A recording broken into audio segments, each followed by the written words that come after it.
आप जो है अगर नोट्स चाह रहे हैं तो UPSC principal, vice principal, KVS NVS की बात करें तो आपकी नॉन टीचिंग पोस्ट या assistant commissioner, principal, vice principal, headmaster और ईएमआरएस प्रिंसिपल के लिए भी हिंदी और इंग्लिश दोनों ही मीडियम में नोट्स अवेलेबल हैं। हमारे हेल्पलाइन नंबर पर आप हमें डायरेक्टली कॉन्टेक्ट कर सकते हैं।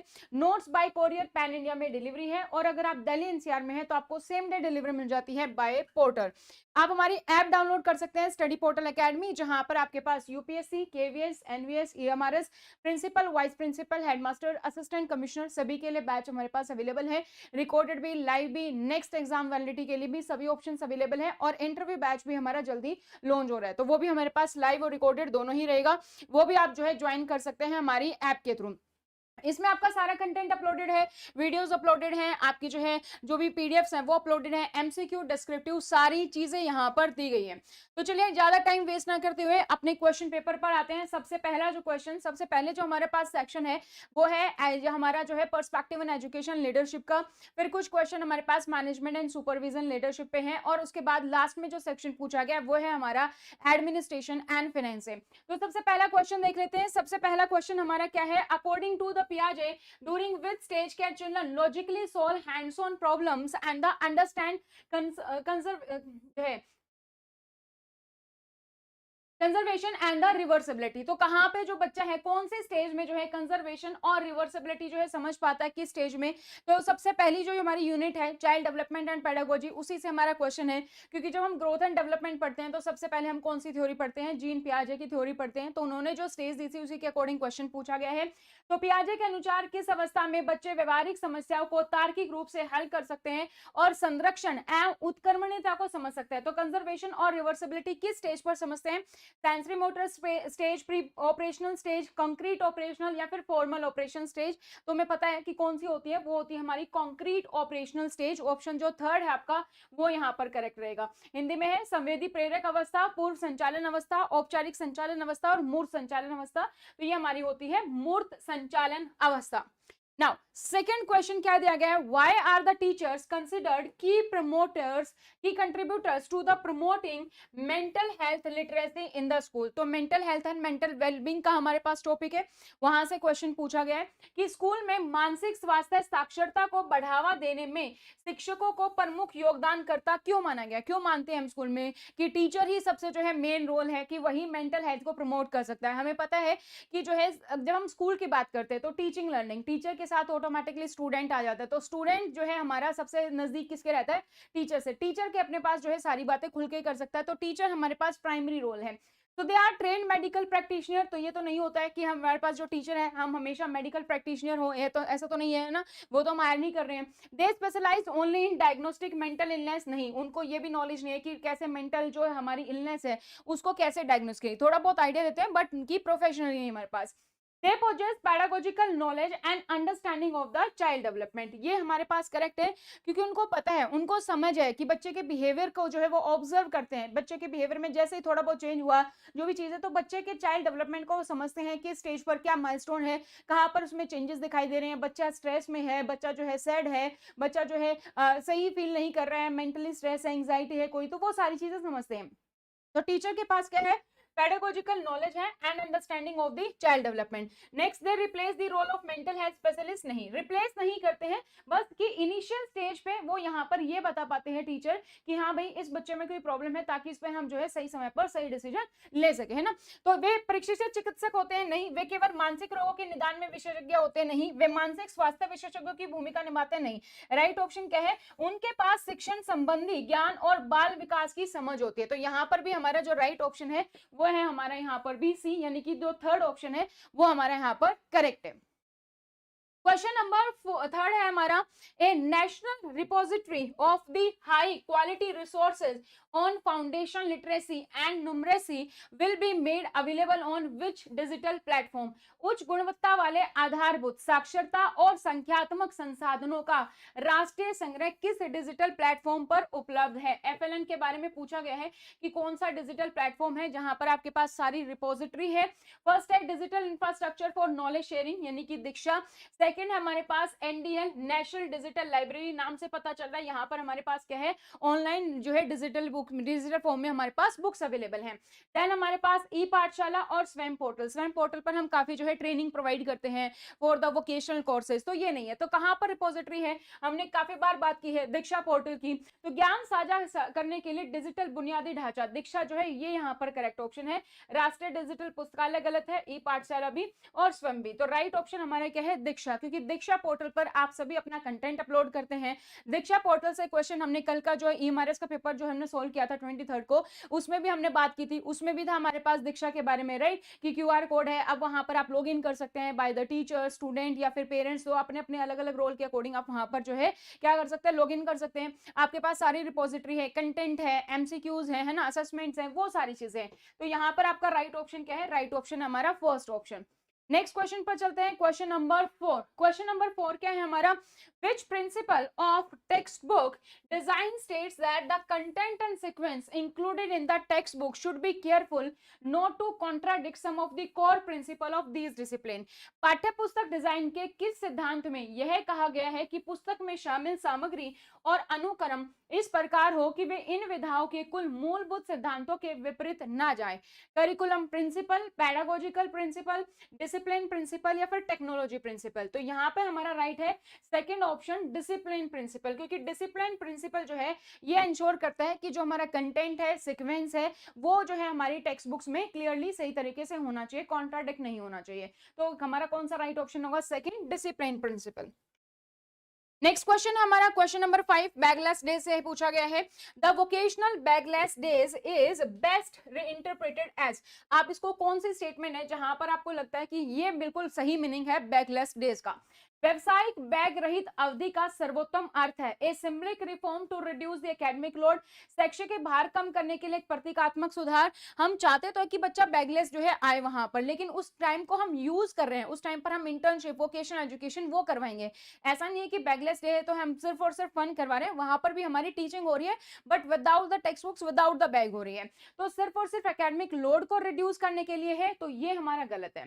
Second, structural integration of work and the education, की कार्य और शिक्षा का संरचनात्मक एकीकरण है। हम वोकेशनल एजुकेशन भी दे रहे हैं, इंटर्नशिप भी करवा रहे हैं और हम जो है उस टाइम पर एजुकेशन भी हो रही है, हमारे दोनों काम सही से हो रहा है। तो ये स्टेटमेंट हमारा करेक्ट है। टेम्पररी एक्स्ट्रा करिकुलर एंगेजमेंट नहीं, वो नहीं हो रहा है। अस्थायी सह पाठ्यकारी सहभागिता नहीं है। रिप्लेसमेंट ऑफ एकेडमिक करिकुलम नहीं, हम शैक्षिक कार्यक्रम का, पाठ्यक्रम का तो प्रतिस्थापन कर नहीं रहे। तो राइट ऑप्शन हमारा कौन सा है, सेकंड ऑप्शन है, structural integration of work and education, कार्य और शिक्षा का संरचनात्मक एकीकरण। नेक्स्ट क्वेश्चन पर चलते हैं, क्वेश्चन नंबर 6 हमारा। क्वेश्चन नंबर 6 है, the principal of inclusive education was first adopted eight which conference, कौन सी कॉन्फ्रेंस में सबसे पहली बार इंक्लूसिव एजुकेशन जो है वो अडॉप्ट किया गया था। वर्ल्ड एजुकेशन फोरम डकार, ठीक है, या फिर हमारा जो है United nation general assembly 1995, world conference on special needs education जो है हमारा सलामांका, या यूनिसेफ ग्लोबल एजुकेशन समिट 2007। ठीक है, इसमें अगर आपको जो है नहीं भी आता तो यहाँ पर हमारी जो है इंक्लूसिव एजुकेशन की बात की गई है, तो थोड़ा सा आप गैस कर सकते थे कि स्पेशल नीड्स एजुकेशन पर फोकस किया गया है, तो ये वाला फिर भी कहीं करेक्ट हो सकता है और राइट ऑप्शन भी हमारा यही है, world conference on the special needs education Salamanca. तो ये हमारा जो है राइट ऑप्शन है, ऑप्शन नंबर 3 यहाँ पर। नेक्स्ट क्वेश्चन पर चलते हैं, क्वेश्चन नंबर 7। क्वेश्चन नंबर 7 है, read the following statement carefully and choose the correct answer. तो इसमें स्टेटमेंट दी गई है, उसके अकॉर्डिंग आपको बताना है कौन सी स्टेटमेंट करेक्ट है। फर्स्ट है, inclusion in education benefits only students with disability. पहली स्टेटमेंट कहती है कि जो है हमारे पास शिक्षा में समावेशन से केवल विकलांग छात्रों को ही लाभ होता है। क्या सिर्फ विकलांग छात्रों को लाभ होता है? नहीं, हम एक ऐसा जो है माहौल तैयार करें, एक ऐसा एनवायरमेंट जहां पर सभी बच्चे एक ही छत के नीचे पढ़ रहे हैं, चाहे वो बच्चा हमारा जो है मेंटली फिजिकली हेल्दी है या फिर दिव्यांग है या एससीडीजी है, सीडब्ल्यूएसएन है, सभी जो है हम एक साथ बच्चों को पढ़ा रहे हैं, है ना।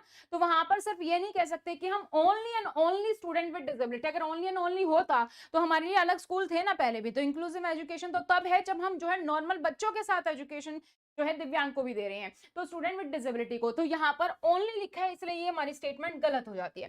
Second, inclusive classroom promote empathy and sensitivity towards the diversity among the student, ये स्टेटमेंट हमारी करेक्ट है कि इंक्लूसिव क्लासरूम का मतलब ही क्या है कि वहां पर एम्पैथी है ना, दूसरे जो बच्चे हैं उनको समझेंगे कि भैया हमसे अलग नहीं है, और जो बच्चा दिव्यांग है वो समझेगा मेरे में कुछ कमी नहीं है, मैं भी इन्हीं की तरह हूं, मैं भी जो है सब काम कर सकता हूं, इक्वली एम्पैथी होगी, सेंसिटिविटी है, फ्रेंड सर्कल बढ़ेगा, सोशल स्किल्स बढ़ेंगी, डाइवर्सिटी अमंग द स्टूडेंट। तो सेकंड जो स्टेटमेंट हमारी वो करेक्ट है, तो यहाँ पर हमारा राइट ऑप्शन कौन सा हो जाएगा, ऑप्शन नंबर 4 जो है वो करेक्ट है। तो आपको बताना था ध्यानपूर्वक पढ़नी और स्टेटमेंट बतानी, तो सेकंड स्टेटमेंट थी हमारी कि जो है हमारी समावेशी कक्षाएं छात्रों में विविधता के प्रति सहानुभूति और संवेदनशीलता को बढ़ावा देती हैं, तो ये वाली हमारी क्या है, करेक्ट थी। नेक्स्ट क्वेश्चन पर चलते हैं, क्वेश्चन नंबर 8 हमारा। क्वेश्चन नंबर 8 है हमारा, according to the right of person with disability act 2016 the term person with disability having high support needs apply to a person who, तो जो है हमारा आरपीडब्ल्यूडी एक्ट जो अब की बार सिलेबस में हमारा ऐड किया गया था उसके अकॉर्डिंग बात की गई है कि person with disability having high support need, high support need किसको जरूरत पड़ती है, हमने बात की थी कि जब बेंचमार्क डिसेबिलिटी हमारी क्या है कि मिनिमम 40% डिसेबिलिटी होती है, उससे भी ज्यादा किसी की डिसेबिलिटी है कि हाई परसेंटेज ऑफ डिसेबिलिटी है या सेवरल डिसेबिलिटी एक से ज्यादा डिसेबिलिटी है, जहां पर जो पर्सन अपने डे टू डे ऑपरेशंस नहीं कर पा रहा है, उसको अपने डे टू डे ऑपरेशंस करने में भी किसी की जरूरत की जो है किसी की जरूरत पड़ रही है, वो हमारा हाई सपोर्ट नीड्स वाला है। तो विकलांग व्यक्ति अधिकार अधिनियम 2016 के अनुसार उच्च सहायता की आवश्यकता वाले विकलांग व्यक्ति शब्द का प्रयोग ऐसे व्यक्ति के लिए किया जाता है जो has any type of disability and request assistance, नहीं किसी भी प्रकार की विकलांगता से ग्रसित और सहायता का अनुरोध करता है, नहीं has a benchmark disability and required high support as certified by the under the act, तो ये है हमारी करेक्ट स्टेटमेंट कि अधिनियम के तहत प्रमाणित मानक विकलांगता है कि मिनिमम 40% तो है, उससे ज्यादा है, और उच्च सहायता की आवश्यकता है कि वो डे टू डे अपने ऑपरेशंस नहीं कर पा रहा है, जो भी डे टू डे एक्टिविटी है वहां पर उसको किसी की जरूरत है। Third, has less than 40% disability, ये तो बिल्कुल ही गलत है, 40% से कम विकलांगता से ग्रसित है। Is temporary dependent on the family member, ये भी नहीं कि टेम्परेरी डिपेंडेंट तो कोई भी हो सकता है, जरूर नहीं कि डिसेबल हो, और जो कि 40% से कम है उसकी मिनिमम बेंचमार्क जो डिसेबिलिटी नहीं है ना, तो हमारा सेकंड स्टेटमेंट यहाँ पर करेक्ट है कि अधिनियम के तहत प्रमाणित मानक विकलांगता से ग्रसित और सहायता की आवश्यकता है, has a benchmark disability and require high support as certified under the act. Next हमारे पास है question number 9, Why are the periods of development used to organize discussion of the child development? बाल विकास पर चर्चा को व्यवस्थित करने के लिए विकास के चरणों का उपयोग क्यों किया जाता है, क्यों हम जो है स्टेजेस ऑफ डेवलपमेंट के बारे में बात करते हैं, पीरियड्स ऑफ जो डेवलपमेंट है उसके बारे में बात करते हैं। बाकी सबको आवाज आ रही है? Please let me know, am I audible? I hope I am audible, please let me know, is there any issue in the voice? आवाज आ रही है प्लीज, यस और no, am I Audible?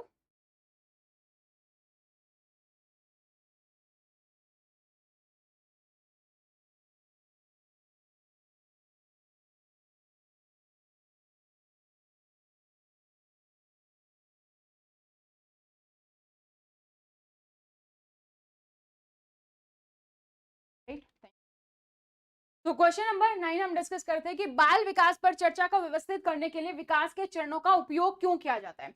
Represent strict biological stages determined by the genetics, क्योंकि हम development की बात करें तो डेवलपमेंट हमारा किससे होता है, हम जेनेटिक्स पर भी डिपेंड करते हैं और एनवायरमेंट पर भी, नर्चर वर्सेस नेचर, तो एनवायरमेंट भी जो है हमारा उस पर भी फर्क पड़ता है, तो सिर्फ जेनेटिक्स पर तो नहीं है, तो ये आनुवांशिकी द्वारा निर्धारित सख्त जैविक अवस्था को दर्शाते हैं, नहीं, दे reflect patterns of limitation, growing capabilities, environmental and social expectation, तो ये सारी चीजें हमें बताते हैं डेवलपमेंट की पे कि ये जो है सीमाओं को भी बताते हैं, बढ़ती क्षमताओं को भी बताते हैं, वातावरण एनवायरमेंट भी है, सामाजिक एक्सपेक्टेशन, सोशल क्या हमारी एक्सपेक्टेशंस है वो भी बताते हैं, सामाजिक के पैटर्न को प्रतिबिंब करते हैं कि हाँ हम बोलते हैं ना कि जैसे बच्चा है, हाँ अभी तो बैठ जाना चाहिए था, अभी तो जो है चलने शुरू कर देना चाहिए था, एक्सपेक्टेशन है, सामाजिक एक्सपेक्टेशन है, कैसा एनवायरमेंट है कि हाँ बच्चा अभी ये करने लगेगा, ये सारी चीजें हम बताते हैं। Third, they are the fix categories that apply equally across all culture. Fix category जो सभी पर लागू होती है, नहीं। ये निश्चित श्रेणियां जो सभी संस्कृतियों के समान रूप से लागू होते हैं, ये स्टेटमेंट गलत है।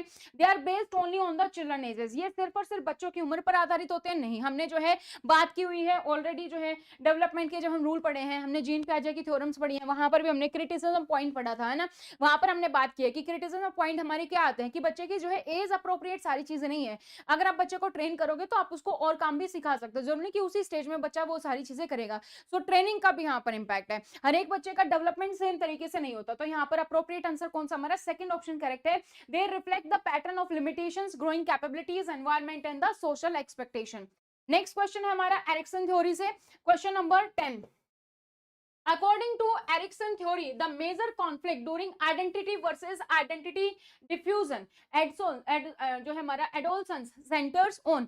तो जब मैं आपको हमेशा बोलती हूँ कि आप अपनी स्ट्रेटेजी बनाए, अपनी प्रिपरेशन करें, तो मैं हमेशा आपको बोलती हूँ कि आप कोई भी एग्जाम की तैयारी करो, चाहे केवीएस है, एनवीएस है, यूपीएससी है या एमआरएस है। लेकिन जब आप पेपर अटेम्प्ट कर रहे हो तो आपको सारे के सारे पेपर देखने हैं। जब आप प्रीवियस ईयर के पेपर पर फोकस करो, ना सिर्फ एमआरएस का, केवीएस भी देखना है, एनवीएस भी देखना है, और जो है यूपीएससी, सभी आपको देखने हैं, ताकि आपको पता चले किस टाइप का क्वेश्चन आ रहा है। अब इस टाइप का क्वेश्चन हमारे पास जो है कल सॉरी जो ईमारस का था हमारा 23 मार्च का जो पेपर था, उसमें हमारे पास था ये, राइट। वहां पर हमारा डिस्क्रिप्टिव में था, एक सिचुएशन दी गई थी, पूछा गया था, तो एरिक्सन की थ्योरी वहां पर थी। तो अगर आपने पढ़ी होगी वहां से भी क्विकली रिवाइज की होगी, तो ये उसी तरीके से आपका क्वेश्चन अटैच है। कुछ क्वेश्चन आपके एज इट इज हमारे प्रिंसिपल पेपर के भी है, जो अभी हम आगे देखेंगे। तो एरिक्सन के सिद्धांत के अनुसार पहचान और पहचान के फैलाव किशोर अवस्था के दौरान प्रमुख संघर्ष इन बिंदुओं पर केंद्रित होता है। कब होता है कि जो है हमारा identity versus identity diffusion, mastering basic motor skills, तो ये तो नहीं है, ये तो फिजिकल डेवलपमेंट है हमारा सीधा, बुनियादी शारीरिक कौशल में महारत हासिल करना। Second, establishing independence from the care givers, ये भी नहीं है, देखभाल करने वालों से स्वतंत्रता स्थापित करना। Developing a clear and the stable sense of self, कि मुझे पता चले कि मुझे क्या करना है, मैं वो क्लियरिटी है। तो स्वयं की स्पष्ट और स्थिर पहचान विकसित करना, ये हमारा करेक्ट है। नेक्स्ट है हमारा learning to share with others, की दूसरों के साथ साझा करना सीखना। राइट ऑप्शन जो हमारा इस सिचुएशन के अकॉर्डिंग है, identity versus the identity diffusion, adolescence, हमारा राइट ऑप्शन है थर्ड। नेक्स्ट क्वेश्चन हमारा question number 11। which management process or the functions deal with the setting and organization goal and deciding how best to achieve them। कौन सी प्रबंधन प्रक्रिया या कार्य किसी संगठन के लक्ष्यों को निर्धारित करने और उन्हें प्राप्त करने के सर्वोत्तम तरीकों का निर्णय लेने से संबंधित है। तो सबसे पहला स्टेज जहां पर हम जो है डिसाइड करते हैं कि हमारा क्या गोल है, किस तरीके से उसको अचीव करना है, सबसे पहला स्टेप क्या होता है हमारा, प्लानिंग होता है, राइट। तो प्लानिंग हम करते हैं, फिर उसके अकॉर्डिंग हम देखेंगे किस तरीके से कर सकते हैं, क्या हमारे जो है प्लान ऑफ एक्शंस होंगे, उसके अकॉर्डिंग कि हमारा कौन सा सबसे बेस्ट रहेगा, फिर वो सारी चीजें बाद में आती हैं।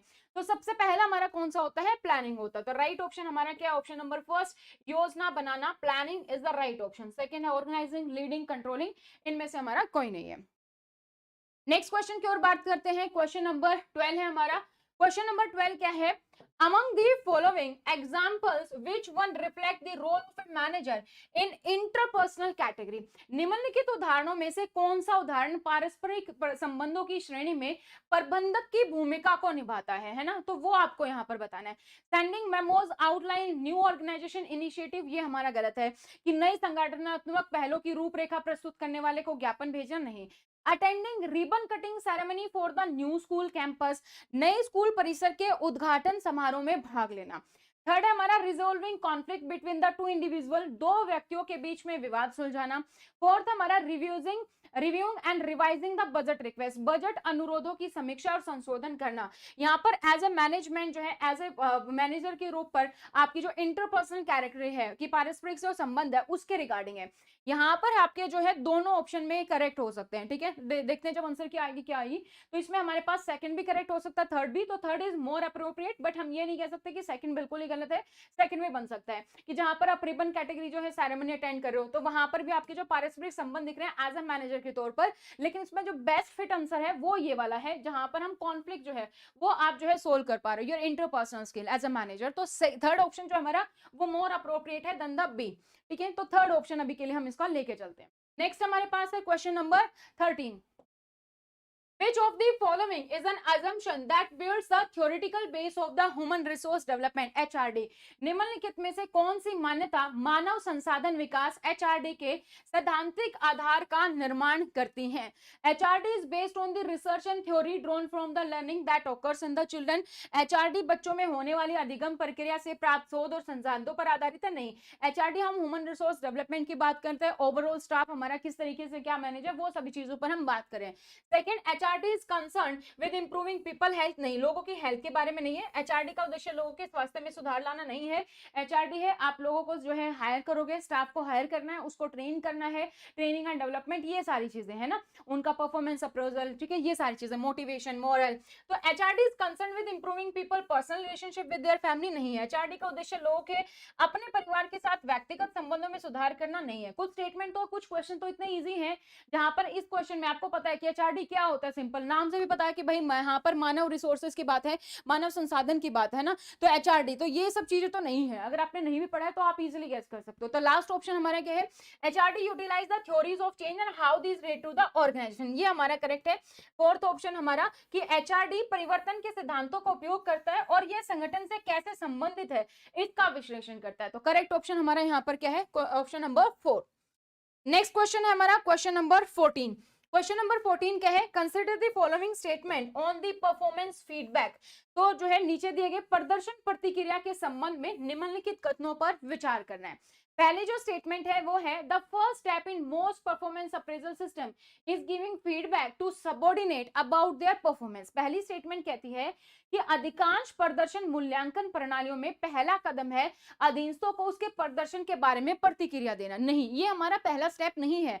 जब हम परफॉर्मेंस फीडबैक की बात कर रहे हैं तो आपने कुछ तो डाटा कलेक्ट किया होगा, कुछ तो आपने पहले पैरामीटर बनाए होंगे कि भाई इस चीजों पर हमें जो है बेसिकली जब आप लर्निंग वॉक पे हैं, आप अपने क्लासरूम में जाते हैं टीचर की जो है क्लास को असेस करने, तो आपने कुछ तो पैरामीटर बनाए होंगे कि भाई कम्युनिकेशन स्किल्स देखनी है, किस तरीके से लेक्चर डिलीवर हो रहा है वो देखना है, एंगेजमेंट कैसी है वो देखना है, हमें स्टूडेंट्स के डाउट को जो है लिया जा रहा है कि नहीं लिया जा रहा है, अगर स्टूडेंट डाउट पूछ रहा है तो उसको रिपीट किया जा रहा है कि नहीं किया जा रहा है, बच्चों पर ध्यान है कि नहीं, पहले वाली क्लास का रिकैप करवाया कि नहीं। तो ये सारे पैरामीटर्स आप पहले डिसाइड करते हो, पहले तो फीडबैक नहीं देते। तो फर्स्ट स्टेप परफॉर्मेंस अप्रेजल में फीडबैक देना नहीं है, पहले तो डिसाइड करना कि किस किस वैल्यू पर हमें जो है डिसीजन लेना है, कहां कहां पर हमें जो है डिस्कस करना है, क्या क्या पैरामीटर्स होंगे, वो है। तो फर्स्ट स्टेप तो हमारा गलत है।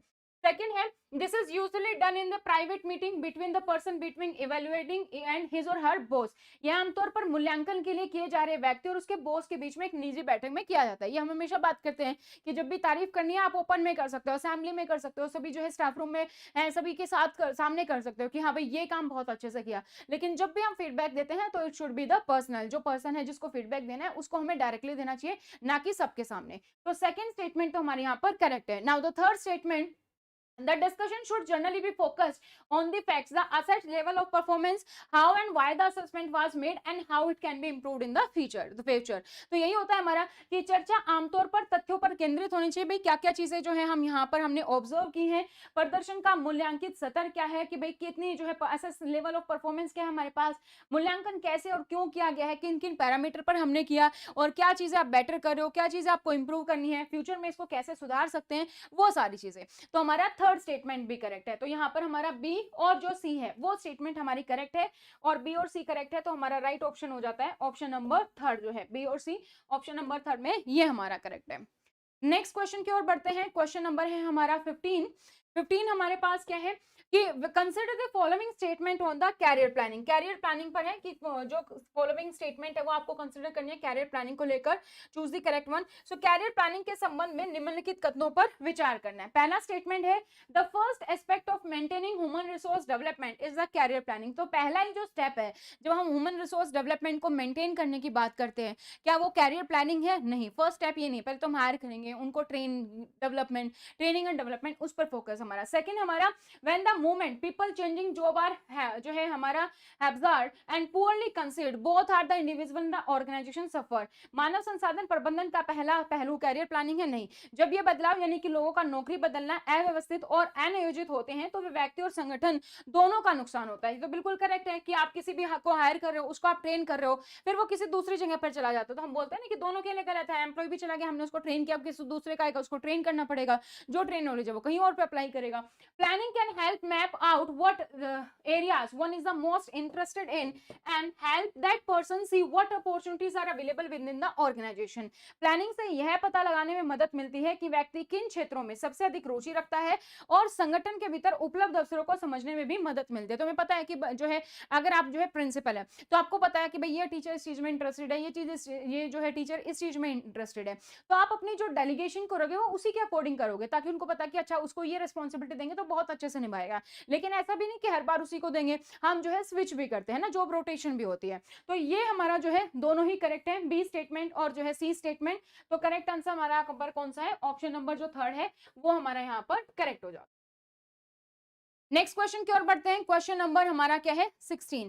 क्वेश्चन नंबर 16 है in the process of the scaffolding the learner during the constructivist classroom which of the following action of the teacher correctly represent a teacher as a role model। constructivist classroom है हमारी, process है scaffolding का, और कौन सा statement आपको ये बताता है कि जो टीचर है एज ए रोल मॉडल की तरह काम कर रहे हैं। तो यहाँ पर है कि रचनावादी कक्षा में शिक्षार्थियों को मार्गदर्शन प्रदान करने की प्रक्रिया में शिक्षक की निम्नलिखित में से कौन सी क्रिया आदर्श शिक्षक का सही प्रतिनिधित्व करती है। फर्स्ट स्टेटमेंट है कैरी आउट अ टास्क और think aloud to demonstrate an approach और टेक्निक, किसी कार्य को करना और किसी दृष्टिकोण या तकनीक को प्रदर्शित करने के लिए जोर से सोचना। सेकंड हमारा है use questions to redirect the individual learner thinking और provide alternative possibly simple language. तो व्यक्तिगत शिक्षार्थियों के चिंतन को पुनर्निर्देशित करना, वैकल्पिक संभावित सरल भाषा प्रदान करने के लिए प्रश्नों का उपयोग करना। तो यहाँ पर आप क्वेश्चंस यूज कर रहे हो, लर्निंग तो करवा रहे हो, लेकिन यहाँ पर हमारा रोल मॉडल नहीं है। क्या पूछा गया, रोल मॉडल की तरह। तो सेकंड स्टेटमेंट तुम्हारी गलत है। Now third, break the problem into the smaller more manageable steps to be tackled by the teacher. की जो प्रॉब्लम है हमारी टैकल बाय द लर्नर, तो प्रॉब्लम जो उसको स्मॉलर में तोड़ दो और मैनेजेबल सिखाना। यहाँ पर भी रोल मॉडलिंग नहीं दिखाई दे रही है, राइट। समस्या के छोटे और अधिक प्रबंधनीय चरणों में विभाजित करना जिन्हें शिक्षार्थी का हल कर सके। नेक्स्ट है हमारे पास give appropriate encouragement and critical point in a process, कि जहां पर महत्वपूर्ण बिंदुओं पर आप जो है उचित प्रोत्साहन दे रहे हो। तो राइट हमारा क्या है कि जब आप कोई काम कर कर दिखा रहे हो या अपनी जो सोच है वो यहाँ पर डेमोन्स्ट्रेट करके दिखा रहे हो, जैसे मैंने बात में की अगर आप पंक्चुअल हैं तो स्टूडेंट भी पंक्चुअल होंगे। तो आप एक रोल मॉडल की तरह काम करो कि वो जो चीज देख रहे हैं उसी के अकॉर्डिंग काम कर रहे हैं, जो भी अप्रोच आप अपना रहे हो, जो भी टेक्निक आप अपना रहे हो। तो राइट ऑप्शन हमारे यहाँ पर कौन सा है, ऑप्शन नंबर फर्स्ट जो है वो यहाँ पर हमारा करेक्ट है। नेक्स्ट है हमारे पास क्वेश्चन नंबर जो है 17। A father gives a fancy sticker to his son for reading textbooks every time at home. Which time of reinforcement schedule is used here? एक पिता अपने बेटे को हर समय पाठ्य पुस्तक पढ़ने पर एक आकर्षक स्टिकर देता है। यहाँ किस प्रकार की सुदृढ़ीकरण अनुसूची का प्रयोग किया गया, कौन सी रीइंफोर्समेंट जो है यहाँ पर यूज की गई है। तो अगर हम पहले की ऑप्शन की बात करें, वहां है फिक्स इंटरवल। फिक्स इंटरवल क्या होता है, एक स्पेसिफिक टाइम पर 5 मिनट बाद, 10 मिनट बाद, 15 मिनट बाद, ऐसे है, एक फिक्स इंटरवल है ना, हर 5 मिनट में, हर 10 मिनट में, हर 15 मिनट में। तो फिक्स तो नहीं है, हर बार दे रहे हैं फ्रीक्वेंसी। यहाँ पर टाइम होता है हमारा इंटरवल में, और रेशो की जब हम बात कर रहे हैं फिक्स रेशो, वहां पर हमारी होती है फ्रीक्वेंसी, है ना। हमने पढ़ा था थ्योरी में कि फ्रीक्वेंसी होती है, फिक्स रेशो है कि हर दूसरी बार आप दे रहे हैं, हर 5वीं बार दे रहे हैं या हर बार दे रहे हैं, है ना। तो यहाँ पर जो है क्या कर रहे हैं फादर, एक स्टिकर दे रहे हैं हर टाइम पर अपने बच्चे को जब भी वो जो है टेक्स्ट बुक घर पे पढ़ता है। यहाँ पर हम इन प्रोसेस है कि बच्चे में वो हैबिट जो हमें डेवलप करने हैं। वेरिएबल इंटरवल है, वेरिएबल तो नहीं है कि ऐसा नहीं है कि हमने जो है 5 मिनट में दे दिया, फिर 15 मिनट में दे दिया, फिर आधे घंटे में दे दिया, ये भी नहीं है। हमारा क्या है, हमारा है कंटिन्यूस शेड्यूल, कि हमारा जो सतत अनुसूची कंटिन्यूस रीइंफोर्समेंट है कि हम हमेशा दे रहे हैं, जब भी वो काम कर रहा है हम वहां पर हमेशा उसको जो है प्रोवाइड कर रहे हैं, हर रोज हम प्रोवाइड कर रहे हैं डेली बेसिस पर, ताकि उसकी जो हैबिट है वो डेवलप हो जाए। तो यहाँ पर हमारे क्या है, कंटिन्यूअस रीइंफोर्समेंट हम यूज करते हैं जब भी हमें किसी में कोई हैबिट डेवलप करनी है। तो राइट ऑप्शन हमारा क्या है, सतत अनुसूची। राइट ऑप्शन हमारा है यहाँ पर option number 4। Now next question is question number 18। Question number 18 है विच one of the following is an example of the declarative knowledge. निम्नलिखित में से कौन सा कथनात्मक ज्ञान का उदाहरण है। डिक्लेरेटिव नॉलेज जो आपको पता है, जो आपके पास नॉलेज है, जो आप उसको यूज कर पाओ। तो फर्स्ट है नोइंग म्यूजिकल नोटेशन, कि आप जानते हो उसके लिए, है ना, उसको आप बस जानते हो लेकिन आप उसको यूज नहीं कर पा रहे हो, डिक्लेरेटिव नॉलेज नहीं है। Designing a website, website design आपने कर दी, या फिर जो है ठीक है नॉलेज है आपने वो यूज कर दी। यहाँ पर नेक्स्ट हमारा the knowledge of when to use a particular exam to prove a theorem in geometry, या ज्योतिर्मय में किसी प्रमेय को प्रयोग करने के लिए किसी विशेष संसिद्ध का उपयोग करने का ज्ञान है अब आप में, यहाँ पर है आप में, यहाँ पर आप में, लेकिन आप शो नहीं कर रहे हो। Categorise element into the metal and non metal, जहां पर आपके पास जानकारी भी है और आप उसको दर्शा भी पा रहे हो, आप उसको डिक्लेयर भी कर पा रहे हो। तो राइट ऑप्शन हमारा ऑप्शन नंबर 4, जहां पर आप तत्वों को धातु और अधातु में वर्गीकृत करना, ये हमारा राइट ऑप्शन है। राइट ऑप्शन हमारा जो है 18 का 4th ऑप्शन है। Next question is question number 19। Which of the following statements on teacher practice promote emotional self-regulation in the class? निम्नलिखित में से कौन सा कथन कक्षा में शिक्षक भावनात्मक आत्म नियमन को प्रोत्साहित करने के बारे में है? कौन सा टीचर की जो है इमोशनल सेल्फ रेगुलेशन को प्रमोट करता है? फर्स्ट है हमारा listening to the tattle tale stories about the student, छात्रों के बारे में चुगली करने वाली कहानियां सुनना नहीं। यहाँ पर आप जो है कि आप सुन रहे हो उनकी बात, है ना, सिर्फ लिसनिंग है, इमोशन को कंट्रोल करना, ये सारी चीजें यहाँ पर नहीं है। Make unnecessary comparison among the student, ये तो बिल्कुल भी नहीं है कि छात्रों के बीच में आप अनावश्यक तुलना करते हो। Discouraging student in discussing how they show emotions in their family, ये भी नहीं है इमोशनल सेल्फ रेगुलेशन का, कि छात्रों को अपने परिवार में अपनी भावना को व्यक्त करने के तरीकों पर चर्चा करने से रोकना।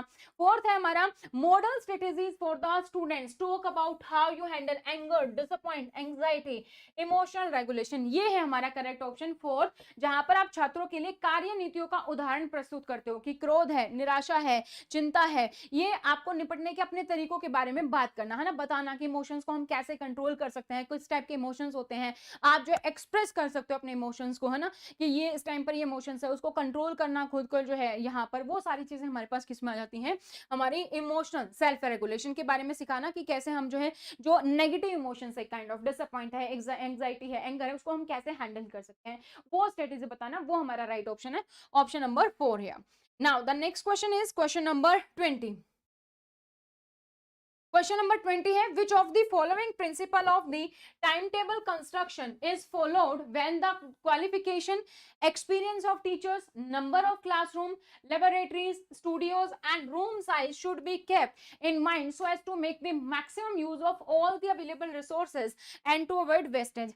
समय सारणी निर्माण के निम्नलिखित सिद्धांतों में से किस सिद्धांत का पालन किया जाता है जब योग्यता, शिक्षकों के अनुभव, कक्षाओं, प्रयोगशालाओं, स्टूडियो और कमरों के आकार को ध्यान में रखते हुए सभी उपलब्ध संसाधनों का अधिकतम उपयोग किया जा सकता है, जहां पर आप मैक्सिमम यूज कर रहे हैं, है ना। टाइम टेबल जब बनाते हैं हम क्या ध्यान में रखते हैं कि मैक्सिमम यूटिलाइजेशन ऑफ रिसोर्सेज करना है। ऐसा भी नहीं होना चाहिए कि एक ही समय पर सबको लैब पीरियड दे रखा है या एक ही दिन पर सबका लैब पीरियड है, बाकी 5 दिन जो है खाली है हमारी जो है लैब, इस तरीके से होना चाहिए, मैक्सिमम यूज होना चाहिए। तो यहाँ पर हम रिसोर्सेज की बात कर रहे हैं, कौन सा है हमारे पास right option, principle of maximum utilisation of resources, इसकी बात करें। प्रिंसिपल ऑफ फ्लेक्सिबिलिटी भी नहीं है, रिलेटिव इंपॉर्टेंस और डिफिकल्टी भी नहीं है, इंपॉर्टेंस ऑफ जस्टिस भी नहीं है। राइट ऑप्शन हमारा क्या है, ऑप्शन नंबर जो 3 है वो यहाँ पर करेक्ट है, संसाधनों के अधिकतम उपयोग का सिद्धांत जो है वो यहाँ पर करेक्ट है।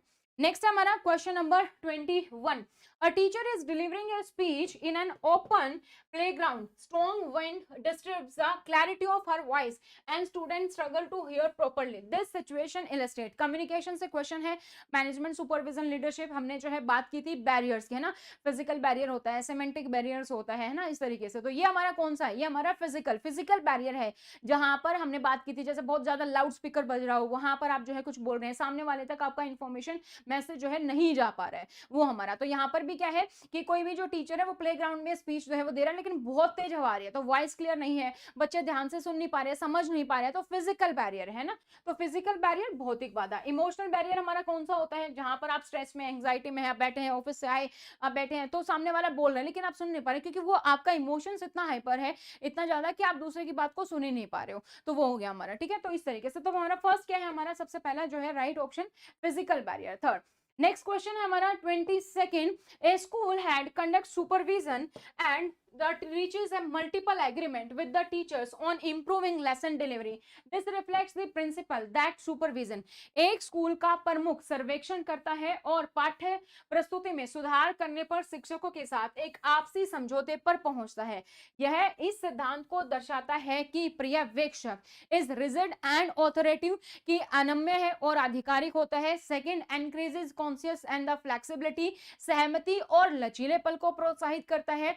इसमें मेनली पनिटिव, मुख्य रूप से दंडात्मक होता है, या फिर हमारा है फोकस ओनली ऑन दी जो है पॉलिसी एनफोर्समेंट की केवल नीति परिवर्तन पर केंद्रित करता है। तो स्कूल का जो सुपर हेड है जो वो क्या करता है, सुपरविजन किया है उसने, म्यूचुअल एग्रीमेंट है विद द टीचर, है ना, उसकी बात को भी सुनता है और अपनी बात को भी समझाता है। तो यहाँ पर हमारा है सेंसस एंड द फ्लेक्सिबिलिटी की, फ्लेक्सिबिलिटी भी है, लचीलापन है। सुपरविजन में ऐसा नहीं कि बस अपनी चीज को थोपा जा रहा है, तो फ्लेक्सिबिलिटी है और कंसेंट भी है, म्यूचुअली एग्रीमेंट है, कंसेंट भी है, सहमति भी है कि किस तरीके से हम लेसन को जो है इंप्रूव कर सकते हैं। तो राइट ऑप्शन हमारा क्या है, इसका क्वेश्चन का राइट ऑप्शन हमारे पास ऑप्शन नंबर सेकंड। नेक्स्ट पर चलते हैं, क्वेश्चन नंबर हमारा क्या है 23rd है हमारा, read the following statement carefully and choose the correct one. आपको बतानी है कि कौन सी स्टेटमेंट हमारी करेक्ट है। Supervision aims at improving the effectiveness and interest of the teaching learning process. तो सुपरविजन का मतलब ही क्या होता है, क्या होता है सुपरविजन।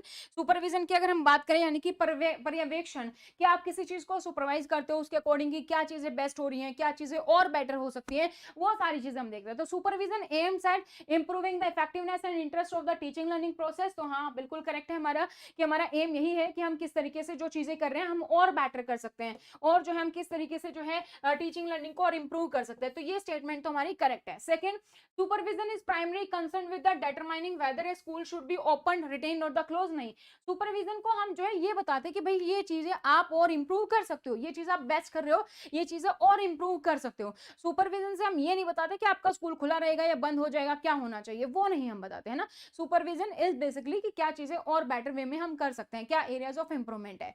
तो हमारी कौन सी स्टेटमेंट करेक्ट है यहाँ पर, सिर्फ और सिर्फ जो है स्टेटमेंट फर्स्ट करेक्ट है, यानी कि ऑप्शन नंबर जो थर्ड है वो यहाँ पर हमारा करेक्ट हो जाएगा।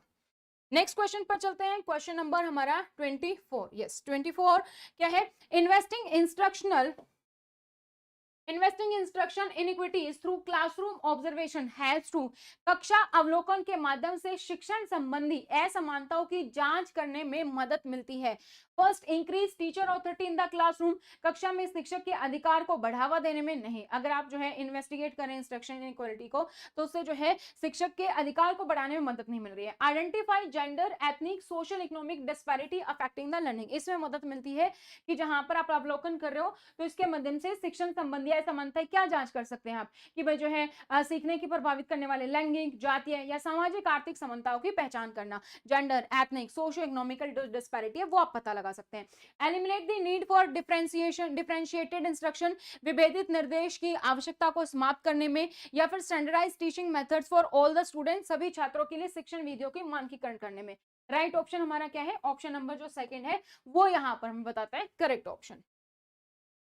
नेक्स्ट है हमारे पास क्वेश्चन नंबर जो है 25 क्या कहता है, according to the formal definition by the WHO world health organisation, a mentally healthy individual is one who, विश्व स्वास्थ्य संगठन की औपचारिक परिभाषा के अनुसार एक मानसिक रूप में स्वस्थ व्यक्ति वह है, कौन है जो है मेंटली हेल्दी है, is free from all stress, कि आप ऑल स्ट्रेस से फ्री हो, है ना, तो आप हैप्पी हो या नहीं, स्ट्रेस से फ्री हो बस अभी, है ना, माइंडफुलनेस है, प्रोडक्टिव हो कि नहीं, वो सारी चीजें नहीं है।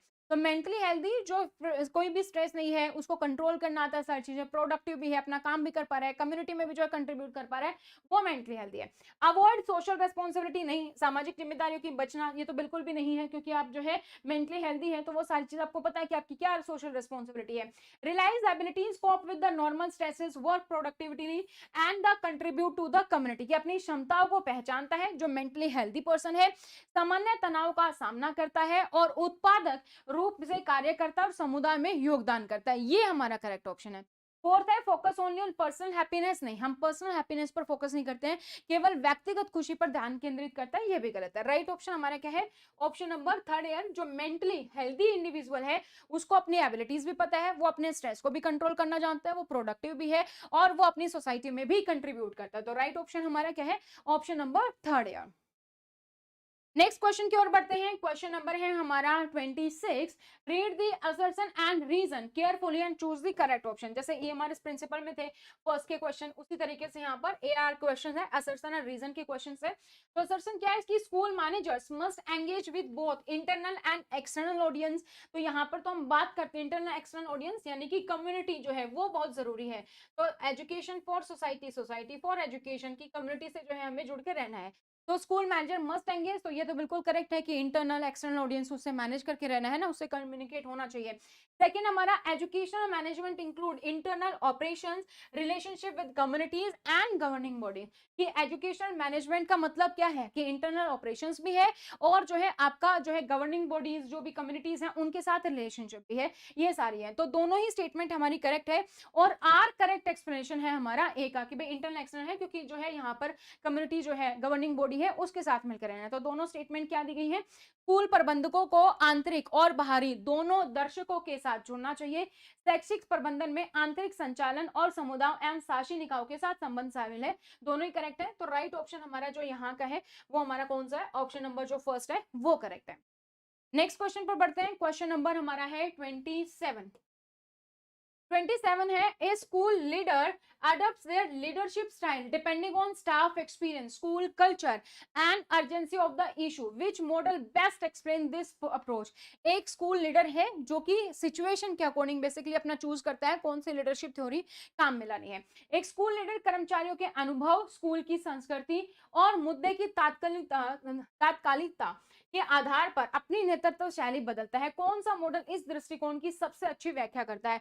मोरल लीडरशिप तो नहीं है यहाँ पर, मोरल तो क्या चीज सही है क्या चीज नहीं है उसके अकॉर्डिंग हम बात करते हैं। सेकंड ट्रांजैक्शनल भी नहीं है, ट्रांजैक्शनल में तो क्या होता है हमारा, अगर आप कोई अच्छा काम कर रहे हो तो रिवॉर्ड है, नहीं कर रहे हो तो बेसिकली पनिशमेंट है, कोई गलत करे तो। जैसे सीसीए रूल के तहत डिपार्टमेंटल एक्शन लेते हैं, कोई चीज अच्छी है तो उसके लिए आपको अवार्ड दे दिया, तारीफ दे दी, तो वो चीजें। देन हमारे पास है ट्रांसफॉर्मेटिव, ट्रांसफॉर्मेटिव तो हम पॉजिटिव सेंस में लेकर आते हैं, आप क्या चीजें चेंज लाना चाहते हो, तो ये तीनों हमारे नहीं है। राइट ऑप्शन कौन सा हमारा, कंटीजेंट लीडरशिप, यानी कि आकस्मिक अचानक से जो भी आपकी संस्कृति अनुभव एक्सपीरियंस है उसके बेसिस पर मुद्दे की तत्कालता क्या है, क्या आपको एट ए टाइम डिसीजन लेना, उसके बेसिस पर आप कंटीजेंट लीडरशिप जो है यूज करते हो। तो नैतिक भी नहीं है ये हमारी, लेन देन भी नहीं है, परिवर्तनकारी भी नहीं है। तो राइट ऑप्शन हमारा क्या है, option number third. Next question की ओर बढ़ते हैं। क्वेश्चन नंबर है हमारा 28 हमारा क्या कहता है, a manager notice that employees are reluctant to cooperate on team project leading to the miss deadlines, which motivational approach would most directly address this issue. एक प्रबंधक देखता है कि कर्मचारी टीम प्रोजेक्ट्स में सहयोग करने में संकोच कर रहे हैं जिससे समय सीमा चूक रही है। कौन सा प्रेरणादायक दृष्टिकोण सीधे इस मुद्दे का समाधान करेगा, जहां पर जो है टीम मोटिवेटेड ही नहीं है कि वो जो है हेल्प नहीं कर रही है, एक टीम में काम नहीं कर रही है जिसकी वजह से डेडलाइन मिस हो रही है। तो कौन सा यहाँ पर हमारा काम होगा, first offering promotions based on the seniority, वरिष्ठता के आधार पर हम पदोन्नति की पेशकश कर दे, नहीं, उससे हमारा आपका काम तो नहीं होगा ना, अभी तो हमें इस काम पर जो प्रोजेक्ट हमारा चल रहा है उसकी डेडलाइन जो है हमें कंप्लीट करनी है, तो वो इससे तो नहीं होगा। तो फर्स्ट स्टेटमेंट तो हमारी करेक्ट है। सेकंड है recognising and rewarding team contributions to encourage cooperation, ये हम कर सकते हैं कि सहयोग को प्रोत्साहित करने के लिए टीम के योगदान को पहचाने और उनको पुरस्कृत करें, ये हम कर सकते हैं ताकि बाकी लोग भी क्या करेंगे, टीम में जो है इंक्लूड होंगे, वहां पर काम करेंगे। Increase work hours to complete the project faster, ये तो मोटिवेशन नहीं हुई कि बस आपने इंक्रीज कर दिया वर्क आवर्स को, तो परियोजनाओं को तेजी से पूरा करने के लिए काम के घंटे बढ़ाना नहीं, this is not a motivation. Motivation पूछ रहे हैं यहाँ पर कि क्या मोटिवेशन अप्रोच होगी। इंप्लीमेंटिंग स्ट्रिक्टर सुपरविजन, ये भी मोटिवेशन नहीं है कि सख्त निगरानी लागू कर दिया। राइट ऑप्शन क्या है कि आपने जो है टीम की कंट्रीब्यूशन को पहचाना, जो सही तरीके से कंट्रीब्यूट कर काम कर रहा है, आपने उसको रिवॉर्ड सिस्टम दिया, तो वो यहाँ पर हमारा राइट ऑप्शन है। इससे आप मोटिवेट कर सकते हो through the reward, through the encourage कर सकते हो cooperation through recognising and rewarding. तो ये हमारा राइट ऑप्शन कौन सा हो जाता है, सेकंड है। नेक्स्ट अगेन हमारा जो है असर्शन एंड रीजन का क्वेश्चन है।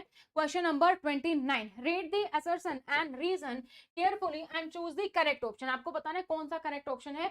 असर्शन क्या है हमारा, equity theory helps in maintaining employ motivation, कि जो है समता सिद्धांत कर्मचारियों की प्रेरणा बनाए रखने में मदद करती है। तो हाँ, इक्विटी होगी तो मेंटेन एम्प्लॉय का मोटिवेशन भी बनेगा। जैसे अगर हम बात करें इंक्लूसिव एजुकेशन की, तो इक्विटी इंपॉर्टेंट है हमारे लिए, इक्वलिटी इंपॉर्टेंट है ना, तो ये हमारी स्टेटमेंट करेक्ट है। सेकंड स्टेटमेंट है हमारी, motivation depends on employ comparison of their input output ratio with that of the others, प्रेरणा कर्मचारी के अपने इनपुट आउटपुट अनुपात की दूसरों के साथ तुलना पर निर्भर करती है। तो किस तरीके से कौन सी मोटिवेशन दी जाएगी वो सबके लिए सेम नहीं है, अलग अलग हो सकते हैं ना, तो दोनों स्टेटमेंट यहाँ पर हमारी करेक्ट है। R is the right explanation, तो हमारा राइट ऑप्शन कौन सा यहाँ पर, ऑप्शन नंबर जो फर्स्ट है वो करेक्ट है। नेक्स्ट है हमारे पास question number 30, the receiver in the communication process is, जो है संचार प्रक्रिया में प्राप्तकर्ता कौन होता है?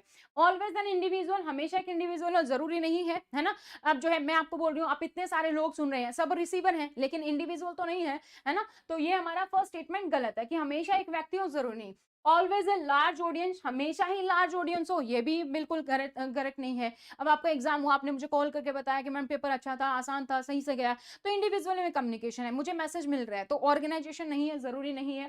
देन थर्ड है object of communication who डिकोड्स the message, वह इकाई जो संदेश को डिकोड करती है। इंफॉर्मेशन यहाँ से जाती है, हम क्या करके भेजते हैं, एनकोड करके भेजते हैं। और जब रिसीवर के पास जाती है, रिसीवर क्या करता है, डिकोड करता है उसको, एनक्रिप्शन डिस्क्रिप्शन। तो यहाँ पर हमारा जो है ये फर्स्ट थर्ड ऑप्शन हमारा करेक्ट है। Medium through which the message passes, वह माध्यम जिससे संदेश जो है गुजरता नहीं, हम channel, medium of the path, ये हमारा अलग है। रिसीवर की बात हुई तो रिसीवर हमारा क्या है, ऑप्शन नंबर जो थर्ड है वो हमारे यहाँ पर करेक्ट है। नेक्स्ट क्वेश्चन हमारा question number 31, which of the following statement is incorrect on the charismatic leadership in an organization, संगठनों में करिश्माई नेतृत्व के संबंध में निम्नलिखित में से कौन सा कथन गलत है? रॉन्ग स्टेटमेंट आपको बतानी है कि इनकरेक्ट जो है हमारी, इनकरेक्ट कौन सी स्टेटमेंट है वो आपको बतानी है। First statement, charisma is a form of intrapersonal attraction that inspires support and acceptance. करिश्मा एक प्रकार का अंतर व्यक्तित्व आकर्षण है जो समर्थन और स्वीकृति को प्रेरित करता है, तो ये हमारी करेक्ट है। सेकेंड अगर हम बात करें, a highly charismatic supervisor will be more successful in influencing subordinate behaviour than a supervisor who lacks charisma, एक अधिकतम करिश्माई पर्यवेक्षक अपने अधीनस्थों के व्यवहार को प्रभावित करने में जो है करिश्माहीन पर्यवेक्षक की तुलना में अधिक सफल होगा, ये गलत है। A charismatic leadership needs to be able to envision for the future, set high expectation and model behavior consistent with the meeting of those expectation. एक करिश्माई नेता को भविष्य की कल्पना करने, उच्च अपेक्षा निर्धारित करने और उन अपेक्षाओं को पूरा करने के अनुरूप व्यवहार का उदाहरण प्रस्तुत करने में सक्षम होना चाहिए, ये भी गलत है। तो राइट ऑप्शन हमारा जो है वो हमारा ऑप्शन नंबर फर्स्ट है। फोर्थ है हमारा, charismatic leader must be able to the energize other through a demonstration of the personal excitement, personal confidence and pattern of the success. Right option हमारा यहाँ पर कौन सा, ऑप्शन नंबर फर्स्ट करेक्ट है।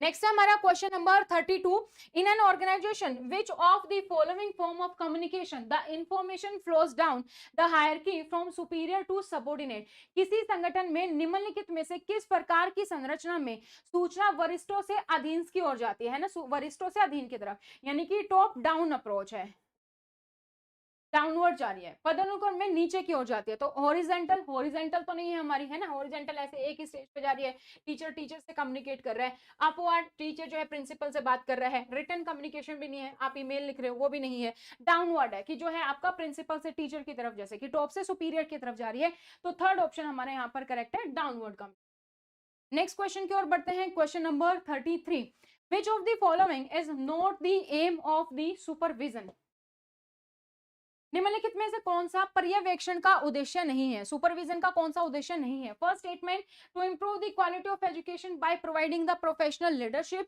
की पेशेवर नेतृत्व प्रदान करके शिक्षा की गुणवत्ता में सुधार करना। Second, to appraise the work of the education institution to offer suggestion for improvement, या शैक्षणिक संस्थान के कार्य का मूल्यांकन करना और सुधार के लिए सुझाव देना। थर्ड हमारा है, to promote the professional growth of all teachers by providing them in service training, सभी शिक्षकों को सेवाकालीन प्रशिक्षण प्रदान करके उनके पेशेवर विकास को बढ़ाना। तो ये सब सुपरविजन है कि भाई जो है हम यहाँ पर जो है शिक्षा की गुणवत्ता में भी सुधार लाते हैं, है ना, क्वालिटी ऑफ एजुकेशन इंप्रूव करते हैं, हम जो है यहाँ पर मूल्यांकन भी करते हैं और उसके लिए सुधार के लिए सुझाव भी बताते हैं कि भाई क्या क्या सजेशन हो सकते हैं, इंप्रूवमेंट जो है, एरियाज ऑफ इंप्रूवमेंट वो भी हम बताते हैं। देन हम जो है प्रोफेशनल ग्रोथ को भी प्रमोट करते हैं, टीचर्स को भी हम जो है ट्रेन करेंगे जहां पर भी हमें लगता है सुधार की जरूरत है, क्या नहीं है, to prevent the direction of resources and energies that improves the quality of education, ये नहीं करते हम सुपरविजन में कि संसाधनों और ऊर्जा के दुरुपयोग को रोकना और शिक्षा की गुणवत्ता को बढ़ाना, तो दुरुपयोग को हम नहीं रोकते, हम मेथड ऑफ सजेशन बताते हैं भाई क्या चीजें अच्छी कर सकते हैं क्या नहीं कर सकते, हम ये नहीं कि ये मत करो ये मत करो, ये सुपरविजन हम नहीं करते, हम एरियाज ऑफ इंप्रूवमेंट जो है वो हम यहाँ पर सजेस्ट करते हैं। नेक्स्ट है हमारे पास question number 34, in the Flanders interaction analysis category system which of the following option fall in the direct influence of teacher talk, जो है फ्रेंडर्स इंटरेक्शन एनालिसिस श्रेणी प्रणाली में निम्नलिखित में से कौन से विकल्प शिक्षक के व्याख्यान के प्रत्यक्ष प्रभाव में आते हैं? Accept feeling, acceptance of users ideas, praises और एनकरेजेस, या फिर लेक्चरिंग। जहां पर आप इंटरेक्शन इंटरेक्शन कहाँ हो रही है, फीलिंग को एक्सेप्ट करने में इंटरेक्शन नहीं है, भावना को स्वीकार करने में, विचारों को स्वीकार करना, उपयोग करना, उसमें भी नहीं है, प्रेज या प्रोत्साहन देना लेक्चर मेथड में। तो कौन सा राइट ऑप्शन हमारा, व्याख्यान देना, लेक्चरिंग। ऑप्शन नंबर जो थर्ड है वो हमारा यहाँ पर करेक्ट है। नेक्स्ट क्वेश्चन की ओर बढ़ते हैं, question number 35, which of the following dimension of emotional intelligence refer to a person's capacity for being aware of how they are feeling, this awareness allows people to more effectively guide their own lives and behaviours. निम्नलिखित में से कौन सा भावनात्मक बुद्धिमत्ता का आयाम किसी व्यक्ति की अपनी भावनाओं के प्रति जागरूक होने की क्षमता को दर्शाता है? यह जागरूकता लोगों को अपने जीवन और व्यवहार को अधिक प्रभावी ढंग से निर्देशित करने में सक्षम बनाती है। कौन सा ऑप्शन आपका यहाँ पर करेक्ट है वो आपको बताना है। तो कौन सी बनाती है, सेल्फ अवेयरनेस, जहां पर आपको अपने बारे में पता है, आप अपने जो है पर्सन की कैपेसिटी क्या, आप अपने बारे में अवेयर हो, आपको अपनी फीलिंग्स के बारे में पता है, सेल्फ अवेयरनेस हमारा करेक्ट ऑप्शन है। मैनेजिंग कॉन्सेप्ट्स, एम्पैथी या सोशल स्किल्स ये नहीं है। तो राइट ऑप्शन हमारा क्या है, आत्म जागरूकता जो है, फर्स्ट ऑप्शन हमारा यहाँ पर करेक्ट है। नेक्स्ट क्वेश्चन की ओर बढ़ते हैं, क्वेश्चन नंबर हमारा है 36। क्वेश्चन नंबर हमारा 36 क्या कहता है, which of the following statement is correct about the hidden curriculum. Hidden curriculum से पूछा गया, आपको बताना है कौन सी स्टेटमेंट करेक्ट है। हिडन क्या होता है, नाम से पता चल रहा है जो छुपा हुआ करिकुलम है, जो हमारे पास लिखित रूप में नहीं है, कहीं हमारे पास जो है फॉर्मल नहीं है ना, उसके अकॉर्डिंग नहीं है वहां पर। तो which of the following dimension, first हमारा those aspects of schooling other than the intentional curriculum that seem to produce changes in student values perception and the behaviours, कि शिक्षा के वे पहलू जो निर्धारित पाठ्यक्रम के अतिरिक्त हैं और जो विद्यार्थियों के मूल्य, धारणाओं और व्यवहार में परिवर्तन लाते प्रतीत होते हैं। कौन सी चीज है यहाँ पर हमारे पास है कि कौन सी करेक्ट है, हिडन। तो यहाँ पर क्या हमारे पास हिडन ही है, वो पहलू जो निर्धारित पाठ्यक्रम के अतिरिक्त है, लिखित नहीं हमारे पास, निर्धारित नहीं है, जो वैल्यूज आपको प्रोवाइड कर रहे हैं या फिर जो है हम बच्चे को परसेप्शन बिहेवियर जो दे रहे हैं वो हिडन है। It is a set of learning that is assessed in the teacher made classroom test in district development, curriculum reference test and the standardized test। वो नहीं है, वो तो हम जो है जो भी हमारा ऑफिशियल सिलेबस है उसके अकॉर्डिंग करते हैं। यह उन अधिगमों का समूह जिनका मूल्यांकन शिक्षकों द्वारा तैयार किए गए कक्षा परीक्षणों, जिला स्तर पर विकसित पाठ्यक्रम आधारित परीक्षणों और मानकीकृत परीक्षणों में किया जाता है। तो सेकंड हमारा गलत है। थर्ड हमारा स्टेटमेंट है, it is intended primary to ensure that the education goal of the system are being accomplish, it is a curriculum control. तो थर्ड हमारा क्या है, इसका मुख्य उद्देश्य है यह सुनिश्चित करना है कि शिक्षा प्रणाली के शैक्षिक लक्ष्य पूरे हो रहे। नहीं, ये हिडन करिकुलम नहीं है। फोर्थ हमारा, it is used here to denote all the changes in value, तो चेंजेस नहीं है, हम प्रोवाइड कर रहे हैं, तो वो हमारा है। तो फर्स्ट स्टेटमेंट जो है वो यहां पर करेक्ट है। नेक्स्ट हमारे पास है question number 37। Based on the NEP 2020, which of the following statement is incorrect about the ECC? Incorrect बतानी है अर्ली चाइल्डहुड केयर एजुकेशन के बारे में। In the new structure 5+3+3+4 structure of the school system, strong base of early childhood care education from age 3 is included. ECC में included है, लेकिन हमारा क्या है कि 0 to जो है हमारा 8 ईसीसी होता है, और जो हमारा फाउंडेशनल स्टेज है वहां पर हमारा ईसीसी इंक्लूड है, क्योंकि हमारी 3 ईयर से, एज 3 से, क्योंकि यहाँ पर भी हमारी जो क्लास स्टार्ट हो रही है वो 3 से स्टार्ट हो रही है। तो ये तो हमारी करेक्ट है।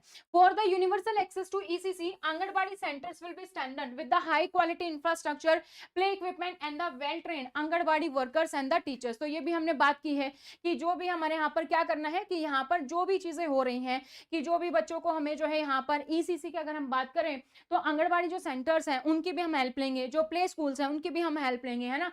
तो वहां पर हम बच्चे को जो बेस फाउंडेशन लर्निंग है, जो फंडामेंटल स्टेज है, वो वहां पर हम पूरी कर पाए। तो आंगनबाड़ी जो सेंटर्स में जो वर्कर है वहां पर हम क्या करेंगे, वहां पर हमारे पास जो है हम उनको ट्रेन करेंगे। तो ये भी हमारी करेक्ट है। थर्ड है, anganwadi workers teachers with qualification of under graduate and above shall be given a 1 year diploma programme in ECC. तो आंगनबाड़ी जो टीचर्स हैं हम उनके लिए 1 ईयर का प्रोग्राम भी है, और उनके लिए हमारे पास क्या है 6 मंथ की भी है। तो जो 6 मंथ्स की होंगी वो उनके लिए है, जो है +2 से कम है बेसिकली, या जो हमारे यहाँ पर बात की गई है अंडर ग्रेजुएट अबोव है, तो वहां पर हमारे पास क्या है 1 ईयर का डिप्लोमा, वो हमारे पास गलत है। वहां पर हमारे पास क्या है, वहां पर हमारे पास है 6 मंथ का सर्टिफिकेट, 6 मंथ का सर्टिफिकेशन कोर्स जो है वो उनको प्रोवाइड किया जाएगा।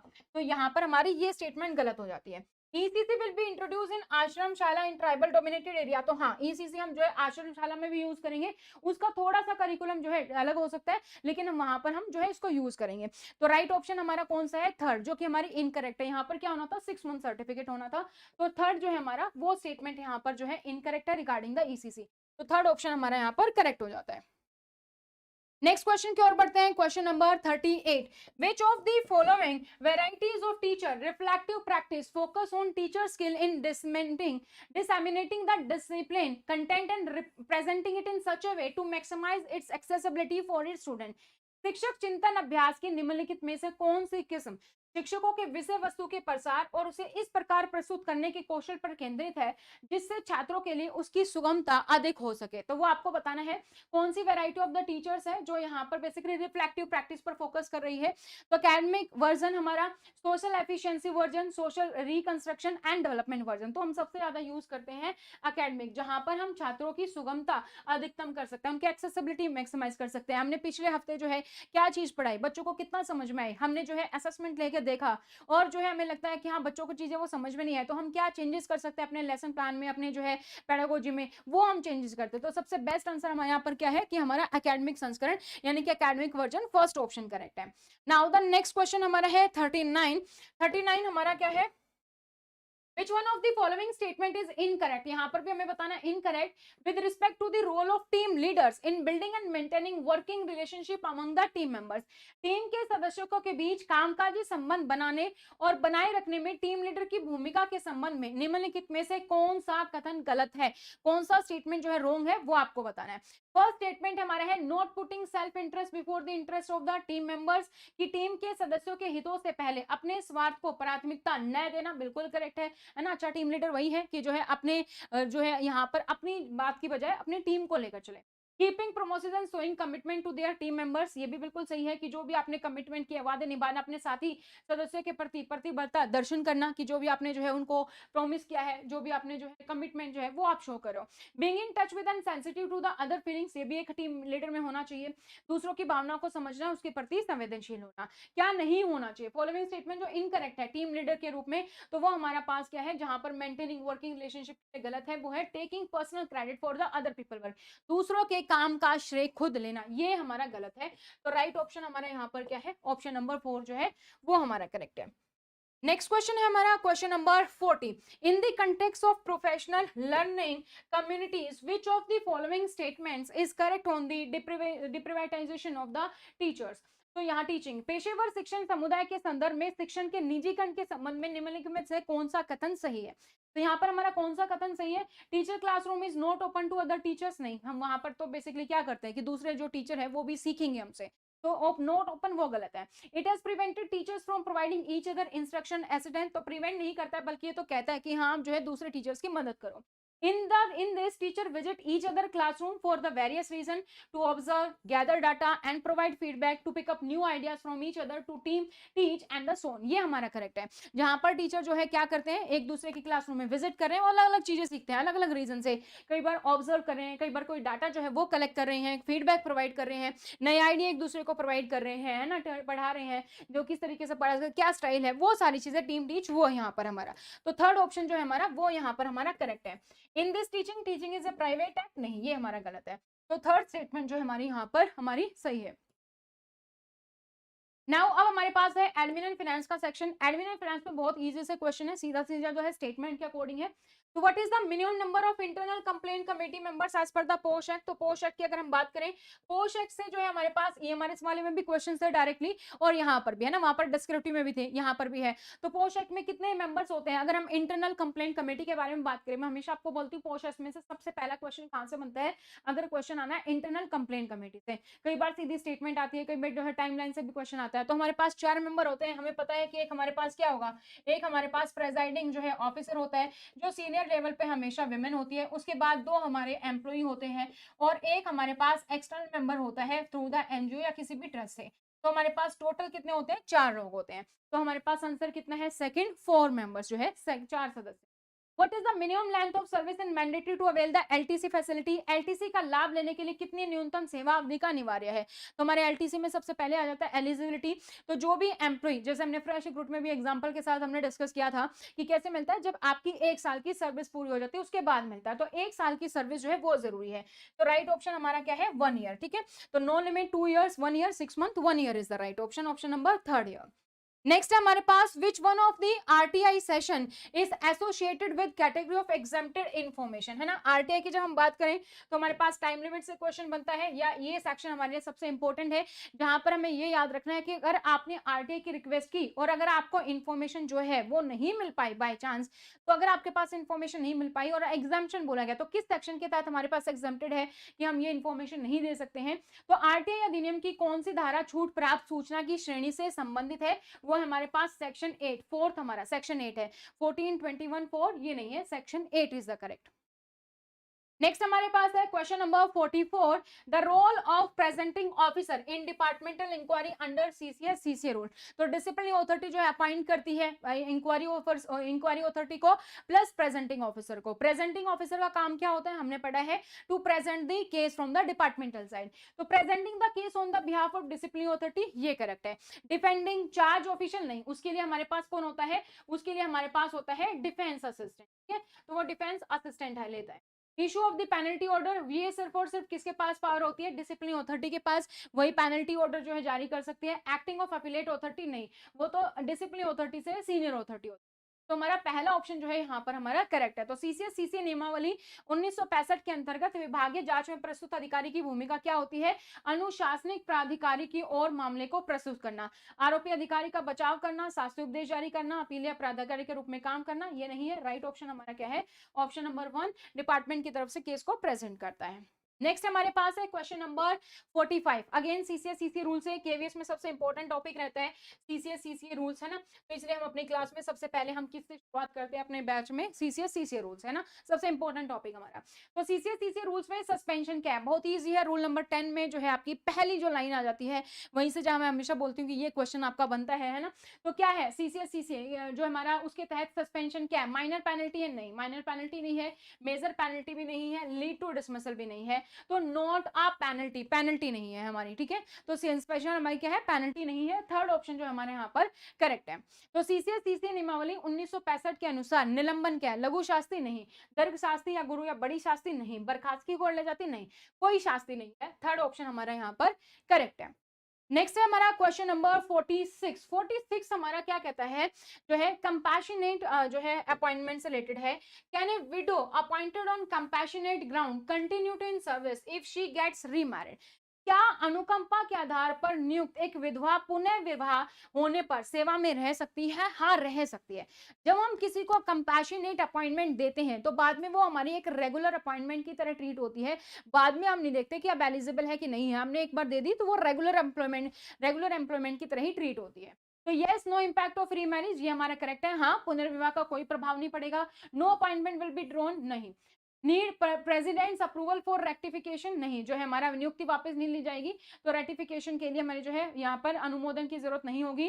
She needs to deposit entire salary for the number of years serve, नहीं। राइट ऑप्शन हमारा first, no impact of the remarriage, remarriage का कोई इम्पैक्ट यहाँ पर नहीं पड़ेगा। नेक्स्ट है हमारे पास question number 47, corporal punishment of children in the school violates. अगर हम बच्चों की जो है कॉर्पोरल पनिशमेंट करते हैं, विद्यालय में छात्रों को शारीरिक दंड देना किस नियम का उल्लंघन है। एनईपी में भी हम पढ़ते हैं कॉर्पोरल पनिशमेंट नहीं होनी चाहिए, और वहां पर भी हम बात करते हैं कि आरटीई एक्ट में ये दिया गया राइट टू एजुकेशन, तो आरटी प्रोविजन जो है उसमें मेंशन है। ह्यूमन राइट्स जो है हमारा पोश एक्ट जो है पोक्सो, किस में मेंशन है, बेसिकली कॉर्पोरल पनिशमेंट आरटीआई में मेंशन है, आरटीई में मेंशन है, सॉरी, राइट टू एजुकेशन। तो फर्स्ट ऑप्शन जो है हमारा वो यहाँ पर हमारा करेक्ट है। नेक्स्ट क्वेश्चन है question number 48, who is the competent authority to deduct the income tax at source, T जो है हमारा TDS tax deduction at source जो होगा from the salary in school, कौन करता है, vice principal, finance officer, class teacher या principal. तो डीडीओ करता है। डीडीओ हमारा क्या है, यहाँ पर जो प्रिंसिपल है डीडीओ है वो यहाँ पर करेगा। तो राइट ऑप्शन हमारे पास कौन सा है, राइट ऑप्शन इसके लिए हमारे पास है ऑप्शन नंबर 4 है। नेक्स्ट क्वेश्चन पर बढ़ते हैं, क्वेश्चन नंबर हमारा है 49। तो 49 हमारा क्या है, कहता है the principal of school rejected a claim of maternity leave submitted by a female government employ on the ground of non submission of medical certificate in the given scenario, what do you suggest. विद्यालय के प्रधानाचार्य द्वारा चिकित्सा प्रमाण पत्र जमा न कराए जाने के आधार पर एक महिला सरकारी कर्मचारी के प्रसूति अवकाश के दावे को निरस्त कर दिया गया। ऐसी स्थिति में आप क्या सुझाव देंगे। तो ये हमने पढ़ा है कि मैटरनिटी लीव जो है आपको हमेशा दी जाती है, किसी भी सिचुएशन में मना नहीं की जाती है। आप बस रिक्वेस्ट करते हो, अप्रूव करके वो आपके रिकॉर्ड्स में रख ली जाती है, हम मना नहीं कर सकते। जहां तक बात रही मेडिकल सर्टिफिकेट की, तो मेडिकल सर्टिफिकेट मैटरनिटी लीव में देना जरूरी नहीं है। इवन हम तो ये भी पढ़ते हैं कि मैटरनिटी लीव के साथ अपनी LND यानी कि leave not due plus commuted leave 60 days के लिए, उसके बाद LND जो है आप अपनी मैटरनिटी लीव के साथ एक्सटेंड कर सकते हैं, उसको जोड़ सकते हैं। वहां पर भी मैटरनिटी लीव के साथ जो है अगर आप अपनी लीव को एक्सटेंड करें LND कम्यूटेड लीव के साथ, तो मेडिकल सर्टिफिकेट वहां पर भी हमें देने की जरूरत नहीं होती है। तो मैटरनिटी लीव में हमें मेडिकल सर्टिफिकेट नहीं चाहिए, चाहे आप मैटरनिटी लीव लो प्लस चाहे एक्सटेंड करो। तो यहाँ पर देख लेते हैं, can be rejected as per rule, नहीं, रिजेक्ट नहीं की जा सकती है। तो ये जो है नियम में अस्वीकृत नहीं किया जा सकता है। कैन बी जो है granted with the prior permission, पूर्व अनुमति के साथ प्रदान किया जा सकता है, नहीं। Principal should be refer to the case to the higher authority, प्रधानाचार्य को मामले को उच्च अधिकारियों के पास भेजा जाना चाहिए, नहीं। Can not be rejected, it is not mandatory to submit the medical certificate, तो अस्वीकृत किया जा सकता है क्योंकि चिकित्सा प्रमाण जमा करवाना अनिवार्य नहीं है। Just say can not be rejected, it is not mandatory, ये ठीक है ना। तो स्वीकार किया जाएगा क्योंकि चिकित्सा प्रमाण जमा करवाना जो है यहाँ पर सही नहीं है। तो यहाँ पर हमारा कौन सा है, फोर्थ ऑप्शन जो है वो यहाँ पर हमारा यहाँ पर करेक्ट है कि मेडिकल सर्टिफिकेट जमा करवाना जरूरी नहीं है। नेक्स्ट हमारा question number 50, what is the maximum number of a case of a retired government servant can act as a defence assistant at a particular time. जिसने 23rd का ईएमआरएस का प्रिंसिपल का पेपर सॉल्यूशन देखा होगा, उसने देखा होगा कि ये क्वेश्चन हमारा एज इट इज जो है ईएमआरएस में आया था, है ना। एज इट इज जो है अभी हमने जो है ईएमआरएस का 26 का पेपर हुआ 23 मार्च को, वहां पर हमारा as it is same question था। तो एक सेवानिवृत्त सरकारी कर्मचारी एक विशेष समय पर बचाव सहायक के रूप में अधिकतम कितने मामलों में काम कर सकता है, 7 एट ए टाइम, 7 मामलों में। नेक्स्ट है हमारे पास, नेम द अलाउंस पे टू द सस्पेंडेड एम्प्लॉय, जो भी एम्प्लॉय सस्पेंशन पर होता है उसको हम कौन सा भत्ता देते हैं, निलंबित कर्मचारी को दिए गए भत्ते का नाम बताइए। तो सस्पेंशन से हमारा जो है क्वेश्चन जो ईएमआरएस में आया था रिगार्डिंग हमारे कौन सा क्वेश्चन आया था, या वहां पर हमारे पास क्वेश्चन था कि जब एम्प्लॉय जो है हमारा सस्पेंशन पे, उससे रिगार्डिंग एक क्वेश्चन था, अभी मेरे माइंड में था, स्किप। तो सस्पेंशन से रिगार्डिंग वहां पर क्वेश्चन था, तो आपका टॉपिक आपका क्लियर था। अगर आप सब्सिस्टेंस अलाउंस को क्लियर करते हैं, हाँ, रिगार्डिंग द सब्सिस्टेंस अलाउंस की हम रिव्यू करते हैं 3 मंथ्स के बाद, तो उसी के रिगार्डिंग है। तो यहाँ पर हमने बात की सस्पेंशन एम्प्लॉय की, तो वहां पर हमने बात की थी सब्सिस्टेंस अलाउंस की। तो अगर वो आपने पढ़ा था तो ये भी आपका क्लियर है कि कौन सा अलाउंस मिलता है, सब्सिस्टेंस अलाउंस, जिसको हम क्या कहते हैं, निर्वाह भत्ता कहते हैं ना। मेडिकल अलाउंस हम नहीं देते, डेली अलाउंस हम नहीं देते हैं, कॉम्पनसेटरी अलाउंस देते हैं, प्रोवाइड द निर्वाह भत्ता मिलता है half of the salary, HPL के अकॉर्डिंग जो है वो यहाँ पर मिलता है। नेक्स्ट हमारा NDMA guidelines for the schools are basically followed. तो क्वेश्चन नंबर 52 है, मूलतः विद्यालयों में एनडीएमए की दिशा निर्देशों का पालन किया जाता है। What is NDMA, national disaster management authority. अगर आपको फुल फॉर्म पता थी तो आपको आंसर भी इजीली पता था, चाहे आपने गाइडलाइंस पढ़ी हो या नहीं पढ़ी हो। To promote the digital education, नहीं। To create awareness on the natural disaster, हाँ, नेचुरल डिजास्टर से रिलेटेड है। टू प्रमोट सोशलाइजेशन, नहीं। To improve the academic performance, नहीं। राइट ऑप्शन कौन सा है, प्राकृतिक आपदा के बारे में जागरूकता पैदा करने के लिए, to create an awareness on the natural disaster. तो बहुत ही इजी जो क्वेश्चंस है वो यहाँ पर पूछे गए हैं, जो कि इसमें स्टेटमेंट वाले जो क्वेश्चंस आते हैं एडमिन एंड फाइनेंस में स्पेसिफिकली, वो क्वेश्चन तो नहीं है। नेक्स्ट हमारा जो क्वेश्चन है, what is the age of child defined under the POCSO act. POCSO act के तहत जो बच्चे की एज है वो क्या दिखाई गई है, तो बच्चा कौन सा होता है, जो माइनर है, 18 साल से कम है, तो 18 year, 13 year, 14 year, 10 year. Right option हमारा क्या है, option number first, 18 year. In which year the prohibition of the child marriage act PCMA was enacted. बाल विवाह प्रतिषेध अधिनियम किस वर्ष अधिनियमित किया गया था, 2007, 2006, 2014 या 2008। ये आया था हमारे पास 2006 में, 2006। सेकेंड ऑप्शन जो है हमारा वो हमारा यहाँ पर राइट है। नेक्स्ट है हमारे पास question number 55, what is the age group covered under RTE act 2009 for free and compulsory education. ये भी हमारा इसी से मिलता जुलता है, हमारे इसमें था हमारा जो है अभी जो एग्जाम हुआ उसमें क्वेश्चन। तो 5 to 18 year, 3 to 12 year, 6 to 14 year और जो है 8 to 16 ईयर। तो हमारा राइट आंसर क्या है, 6 से 14 साल। तो 6 से 14 वर्ष तक के जो है उनको यहाँ पर जो है एजुकेशन प्रोवाइड करवानी है आरटीई के तहत। तो ये भी हमारा क्वेश्चन आई गेस डिस्क्रिप्टिव में था आरटीई से। Which one of the following is classified as minor penalty under the CCS CCA rules 1965? CCS CCA नियमावली 1965 के अंतर्गत किसे लघु शास्ति यानी कि माइनर पेनल्टी के रूप में वर्गीकृत किया गया है। Censure, removal from service, compulsory retirement, lowering to the minimal minimum stage with the cumulative fact. तो हमें पता है हमारी सबसे छोटी पेनल्टी कौन सी है, सेंश्योर, जिसका मतलब क्या होता है, निंदा करना। रिमूवल मेजर पेनल्टी है, कंपल्सरी रिटायरमेंट हमारी मेजर पेनल्टी है, lowering to the minimum stage ये हमारी माइनर मेजर दोनों हो सकती है, लेकिन यहाँ पर है विद क्यूमुलेटिव फैक्ट, और जहां पर क्यूमुलेटिव फैक्ट आ जाता है हमें पता है वो हमारी क्या होती है, मेजर होती है। अगर यहीं पर नॉन क्यूमुलेटिव होता है या विदाउट क्यूमुलेटिव तो हमारी कौन सी हो जाती है, माइनर हो जाती है। नेक्स्ट क्वेश्चन की ओर बढ़ते हैं, question number 57, what is the tenure of the members of JCM, JCM के सदस्यों का कार्यकाल कितना होता है, 1 ईयर या फिर 3 इयर्स, 6 मंथ्स, 2 इयर्स। तो ये होता है हमारा 3 इयर्स। तो दो जो है सेकंड ऑप्शन जो हमारा वो यहाँ पर हमारा करेक्ट है। नेक्स्ट क्वेश्चन है question number 58, what is the benchmark prescribed for the grant of the financial upgradation under MACP as per the 7 CPC। तो 7 जो पे कमीशन है उसके अकॉर्डिंग अगर हमें किसी को जो है यहाँ पर क्या देना है, फाइनेंशियल अपग्रेडेशन देना अंडर MACP, तो क्या बेंचमार्क होना चाहिए। तो 7वें केंद्रीय वेतन आयोग के अनुसार MACP के तहत वित्तीय उन्नयन के लिए निर्धारित बेंचमार्क क्या है, वेरी गुड। जहां पर हम जो है बात कर रहे हैं फॉर द टीचिंग पोस्ट इन सबके, जहां पर अगर यही क्वेश्चन मान लीजिए एएसओ में हो जाता तो वहां आंसर हो जाता गुड, है ना, तो वहां पर हमारे पास क्या हो जाता, गुड हो जाता। तो बेंचमार्क जो है हमारे पास टीचिंग लेवल की पोस्ट के लिए हमारे पास वेरी गुड होना चाहिए, for non teaching post it should be good. तो यहाँ पर क्योंकि प्रिंसिपल का एग्जाम है तो इसके अकॉर्डिंग हमारा राइट ऑप्शन है option number 3। Next question, question number 59, what is the maximum age limit for the unmarried daughter who is wholly dependent on the government servant. अब ये क्वेश्चन भी हमारे पास आया था अभी जो एमआरएस का एग्जाम था, है ना, रिगार्डिंग की डॉटर के बारे में था कि कंसिडर होगा कि नहीं। तो अनमैरिड डॉटर जो है हम यहाँ पर कंसिडर करते हैं, उसकी कोई एज लिमिट नहीं है। यहीं पर अगर भाई होता, ब्रदर होता, तो वो हम माइनर ही कंसिडर करते हैं। डॉटर और जो है सिस्टर की केस में जो एज लिमिट है वो हम नहीं मानते हैं, मैरिड है सॉरी अनमैरिड है, कितना भी एज लिमिट हो वो हम यहाँ पर कंसिडर करते हैं, बस जो है फाइनेंशियली इंडिपेंडेंट नहीं होनी चाहिए, डिपेंडेंट होनी चाहिए। तो यहाँ पर है कि सरकारी सेवक पर पूर्णतः आश्रित अविवाहित पुत्री के लिए अधिकतम आयु सीमा क्या है, 25 year, 30 year, 35 year, no age limit. तो कोई आयु सीमा नहीं होती है जहां पर हम बात कर रहे हैं for the unmarried daughter. Now the next question हमारा last question of this MCQ section, what is the maximum quantum of study leave admissible to the government servant। अब ये क्वेश्चन भी हमारा ये इसमें पूछा गया था। तो 4 से 5 क्वेश्चन तो आपके इजीली वो आ गए जो कि एज इट इज पूछे गए थे। कुछ टॉपिक आपको मिल गए सेम टॉपिक से यहाँ पर क्वेश्चन पूछे, कुछ डिस्क्रिप्टिव थे जहां पर यहाँ पर MCQ है। तो बहुत हेल्प मिल जाती है जब आप किसी और जो है बोर्ड के भी पेपर को देखते हो। तो सरकारी कर्मचारी को अधिकतम कितनी अध्ययन छुट्टी दी जाती है, तो हमें पता है 12 महीने की एक बार में दी जाती है, 24 मंथ्स के एंटायर सर्विस में 24 महीने की। यहाँ पर महीने की नहीं साल में पूछा गया, 2 साल, 1 साल, 5 साल, 3 साल। तो हमारा राइट आंसर क्या है, 2 ईयर्स, 2 वर्ष। तो हमारा राइट ऑप्शन यहाँ पर क्या है, फर्स्ट है। तो आप चलते हैं क्वेश्चंस पर। तो जैसे मैंने आपको बताया केवीएस एनवीएस में हमारा कितने मार्क्स का आता है, 40 मार्क्स का आता है। तो टोटल नंबर ऑफ क्वेश्चन हमारे पास डिस्क्रिप्टिव में 10 है, 10 में हर एक क्वेश्चन आपका 4 मार्क्स का है, यानी कि 40 मार्क्स का आपका ये डिस्क्रिप्टिव सेक्शन जो है वो रहने वाला है। सबसे पहला क्वेश्चन है हमारा, when was the principal of inclusive education adopted. यही सेम क्वेश्चन अभी हमने देखा हमारा एमसीक्यू में था, वहां पर भी पूछा गया था। तो यही आपको यही सेम क्वेश्चन अगर आपने वहां पर थोड़ा सा आप कर पाए थे तो यहाँ पर आप आंसर कर पाएंगे, या वहां से आपने थोड़ा सा हिंट देखा था कि हाँ स्पेशल एजुकेटर मेंशन था इंक्लूसिव में, वो आंसर था, तो आपका यहाँ पर भी आंसर 1 नंबर पक्का।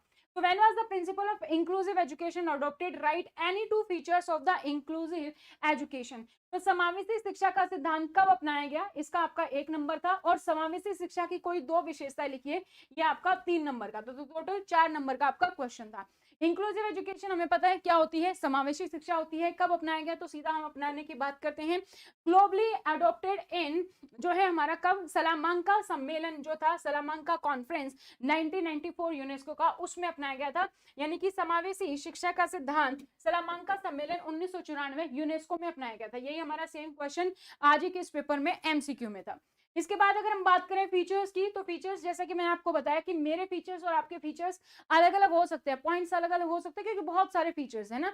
तो मैंने 2 आपको बस यहाँ पर जस्ट एग्जाम्पल के तौर पर मेंशन किए हैं। तो फीचर्स की अगर हम बात करें, सबसे पहले जैसे हमारे पास क्या है, इक्विटी एंड एक्सेस, यानी कि समता है और पहुंच है।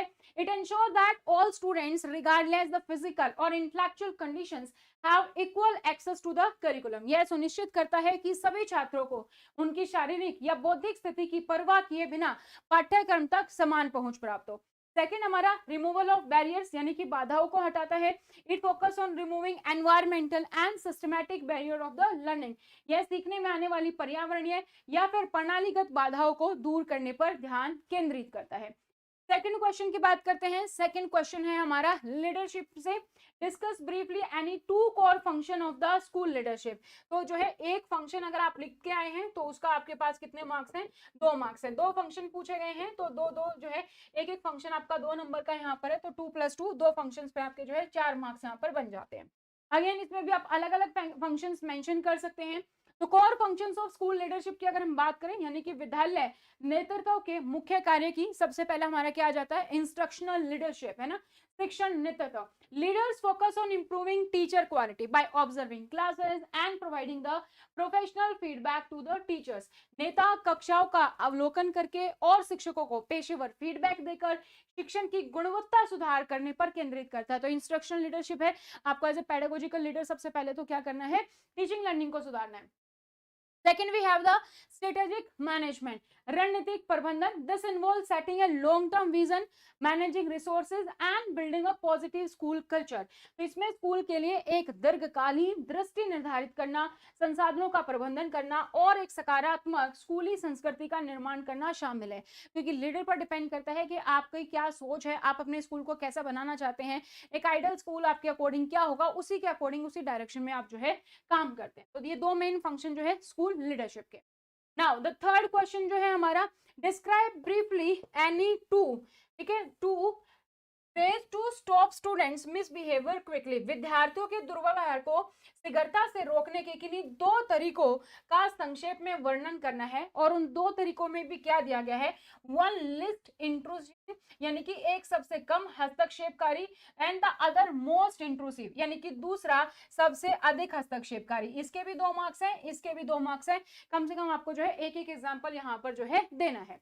तो इसमें अगर हम बात करें तो स्टॉपिंग स्टूडेंट्स फ्रॉम मिसबिहेवियर, यानी कि सबसे पहले हम बात करते हैं लिस्ट इंट्रूसिव, जो कि सबसे कम हस्तक्षेपकारी, जहां पर आपको कुछ करना नहीं पड़ रहा है, इंटरफेयर नहीं करना पड़ रहा है।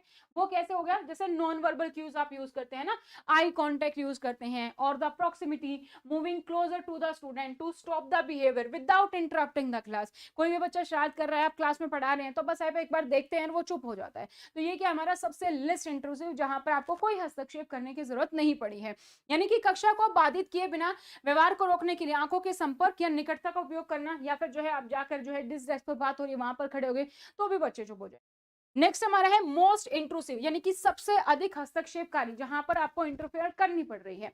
रिमूवल और the referral, removing the student from the activity or sending them to the principal office as a final disciplinary measure, यानी कि अंतिम अनुशासनात्मक उपाय के रूप में छात्र को गतिविधि से हटाना या प्रधानाचार्य के कार्यालय में भेजना जहां पर आपको इंटरफेयर करना पड़ रहा है, वो आपका यहाँ पर है। तो ठीक है, तो ये मोस्ट इंट्रूसिव और ऊपर वाला हमारा लेस्ट इंट्रूसिव।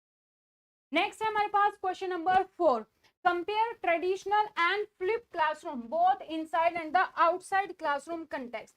तो ट्रेडिशनल और फ्लिप क्लासरूम में, इनसाइड में और आउटसाइड क्लासरूम के कंसेप्ट में आपको बताना है कि पारंपरिक और फ्लिप क्लास कक्षाओं की तुलना कक्षा के अंदर और बाहर दोनों संदर्भों में करनी है। 2-2 नंबर का है, ट्रेडिशनल जो है आप यहाँ पर बताएंगे तो 2 नंबर, आपके फ्लिप बताएंगे तो 2 नंबर। तो ट्रेडिशनल व फ्लिप की अगर हम बात करें तो सबसे पहले हम बात करते हैं ट्रेडिशनल की। ट्रेडिशनल हमारी जो पारंपरिक स्टडी है वो कैसी होती है, इनसाइड द क्लास हम क्या करते हैं, inside the class teacher lecture student listen, passive lesson होता है कि जो है टीचर बोल रहा है और बच्चा आराम से सुन रहे हैं, पैसिव होते हैं बच्चे। तो कक्षा के अंदर की अगर हम बात करें तो शिक्षक व्याख्यान देता है और छात्र सुनते हैं। आउटसाइड क्लासरूम की अगर हम बात करें तो स्टूडेंट डू होमवर्क अलोन, कक्षा के बाहर छात्र अकेले होमवर्क करते हैं। ट्रेडिशनल में ऐसे ही होता था, टीचर ने पढ़ा दिया, बच्चों ने सुन लिया, घर गए, होमवर्क जो मिला वो होमवर्क करके ले आए, टीचर ने चेक कर दिया। This is the traditional classroom. Now what is the flip classroom. Flip classroom में क्या होता है, outside the class student learn new content via videos reading, कक्षा के बाहर जो है छात्र अब वीडियो या पढ़कर नई सामग्री सीखते हैं। बच्चे जो है बाहर से पढ़ के आ रहे हैं, जो चैप्टर पढ़ना है, जो भी क्लास में होना है वो ऑलरेडी वो पहले से ही पढ़ के आए हैं उसके बारे में। अब इनसाइड द क्लासरूम में हम क्या करेंगे, students engage in active project and discussion with the teacher. अब जो है बच्चों को ऑलरेडी पता है, बच्चे को वीडियो दे दी, कोई भी मटेरियल दे दिया जिसकी वजह से बच्चे पढ़ के आ रहे हैं, अब हम उसके अकॉर्डिंग यहाँ पर डिस्कशन जो है, की पॉइंट जो है वो यहाँ पर हम डिस्कस करें। तो कक्षा के अंदर छात्र शिक्षक की मदद से सक्रिय परियोजना, जो भी एक्सपेरिमेंट करने हैं, प्रोजेक्ट करने हैं, वो यहाँ पर करेंगे चर्चाओं में संलग्न। तो ये फर्क होता है हमारा ट्रेडिशनल और द फ्लिप क्लासरूम में। नेक्स्ट है हमारे पास क्वेश्चन नंबर हमारा 5, What do you mean by education supervision? Enlist any three important feature of good supervision. तो शिक्षा पर्यवेक्षण से आपका क्या तात्पर्य है? अच्छे पर्यवेक्षण की किन्हीं तीन महत्वपूर्ण विशेषताओं को सूचीबद्ध कीजिए। तो शिक्षा पर्यावरण की डेफिनेशन का 1 नंबर है आपका, तीन फीचर के 3 नंबर है, एक फीचर का 1 नंबर है, तो जितने भी आपने फीचर लिखे उसी के अकॉर्डिंग आपके 3 नंबर पके। तो एजुकेशन सुपरविजन यानी कि शिक्षा पर्यवेक्षण क्या होता है? सुपरविजन हमने अभी एमसीक्यू में भी डिस्कस किया था सुपरविजन के बारे में। So it is a collaborative effort aimed at improving the teaching learning situation and the teacher growth. यह शिक्षण अधिगम स्थिति और शिक्षक के विकास में सुधार के उद्देश्य से किया गया एक क्या है? एक सहयोगात्मक प्रयास है। तो इसके फीचर्स की अगर हम बात करें तो अगेन फीचर आपके और मेरे फीचर्स डिफरेंट हो सकते हैं कि मल्टीपल फीचर्स हैं। तो फीचर में सबसे पहले हमारा क्या है? मैंने यहाँ पर क्या मेंशन किया? कंस्ट्रक्टिव यानी कि रचनात्मक। रचनात्मक हो सकता है focus on growth rather than the fault finding, कि हम जो है सुपरविजन में हम किस पर फोकस करते हैं? हम फोकस करते हैं ग्रोथ पर, इंप्रूवमेंट पर फोकस करते हैं, ना कि हम कमियां निकालते हैं कि भाई क्या क्या कमी है। तो हम जो है यहाँ पर दोष खोजने की बजाय विकास पर ध्यान केंद्रित करना। सेकंड हमारा है कंटिन्यूस, तथ है कंटिन्यूस चलता रहता है। It is an ongoing process of the professional support, यह पेशेवर सहायक की एक निरंतर प्रक्रिया। ऐसा नहीं कि अभी हमने कर लिया फिर रुक गए फिर अगले साल करेंगे, नहीं। क्या एरियाज ऑफ इंप्रूवमेंट बताए थे, उस पर काम हुआ कि नहीं, कोई फायदा हो रहा है कि नहीं, फिर जो है ये प्रोसेस हमारा चलता रहता है।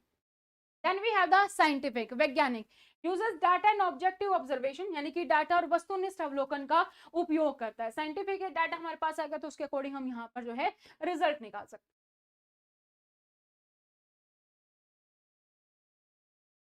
नेक्स्ट हमारे पास question number 6, highlight any two significant differences in upward and downward communication. Downward communication के बारे में एमसीक्यू क्वेश्चन भी था यहाँ पर, दो दो नंबर के दोनों हैं, यानी कि अगर आप दो सिग्निफिकेंट डिफरेंस बताओगे, एक डिफरेंस के आपके 2 नंबर है, अपवर्ड और डाउनवर्ड में क्या डिफरेंस है ये आपको बताना है। यानी कि ऊर्ध्वगामी और अधोगामी संचार में किन्हीं दो महत्वपूर्ण अंतरों को उजागर कीजिए, ये आपसे क्वेश्चन यहाँ पर पूछा गया है। Upward versus downward communication. तो अपवर्ड कौन सी क्या होती है? डाउनवर्ड सबसे पहले हम बात करते हैं, डाउनवर्ड यानी कि नीचे की तरफ, जैसे प्रिंसिपल टीचर से बात कर रहा है तो वहां पर move from the principal to the staff, जैसे कोई ऑर्डर बताना है, कोई पॉलिसीज है वो पास ऑन करनी है, उसके बारे में इंफॉर्मेशन देनी है, वो हमारा। तो प्रधानाचार्य से कर्मचारियों तक जाता है, जैसे आदेश हो गया, नीतियां हो गई। सेकेंड हमारा क्या है? अपवर्ड यानी कि ऊपर की तरफ, जहां पर टीचर अब प्रिंसिपल से कोई कम्युनिकेशन करता है। Moves from the staff to the principal, जैसे कोई फीडबैक देना है, कोई रिपोर्ट देनी है, वो हमारा हो गया। तो कर्मचारियों से प्रधानाचार्य तक जाता है, जैसे फीडबैक रिपोर्ट, ये हमारी, तो ये हमारे डिफरेंसेस हो। तो एग्जाम्पल लिख सकते हो, मीनिंग क्या है वो लिख दिया हम, तो हो गए। नेक्स्ट हमारा question number 7, write any two roles of the communication in management. प्रबंधन में संचार की दो भूमिकाएं बतानी है, 4 नंबर का है, तो यानी कि एक भूमिका अगर आप बताते हो तो आपके 2 नंबर हैं। तो नेक्स्ट अगर इसका आंसर की अगर हम बात करें, क्या रोल है कम्युनिकेशन का मैनेजमेंट में? कम्युनिकेशन बहुत इंपॉर्टेंट है, अगर कम्युनिकेशन नहीं होगी तो मैनेजमेंट नहीं हो पाएगी। इवन हम प्रिंसिपल की जब हम बात करते हैं, हम कहते हैं कि कम्युनिकेशन स्किल्स बहुत इंपॉर्टेंट है। अगर आप कम्युनिकेट नहीं कर पाओगे तो अपनी टीम को कैसे बताओगे आपका क्या विजन है, क्या गोल है, कैसे अचीव करना है, कैसे जो भी सर्कुलर है वो पास ऑन करोगे, पॉलिसीज हैं, ऑर्डर्स है, कैसे पास ऑन करोगे, तो कैसे उनकी बातों को सुनोगे। फैसिलिटेट डिसीजन मेकिंग, सबसे पहले निर्णय लेने में सहायक है। तो provide information needed to identify and the solve problem, समस्याओं को पहचानने और हल करने के लिए आवश्यक जानकारी प्रदान करना। सेकंड हमारा है कोऑर्डिनेशन यानी कि समन्वय, helps different departments work together toward a common goal, विभिन्न विभागों को एक सामान्य लक्ष्य की ओर से मिलकर काम करने में मदद करता है।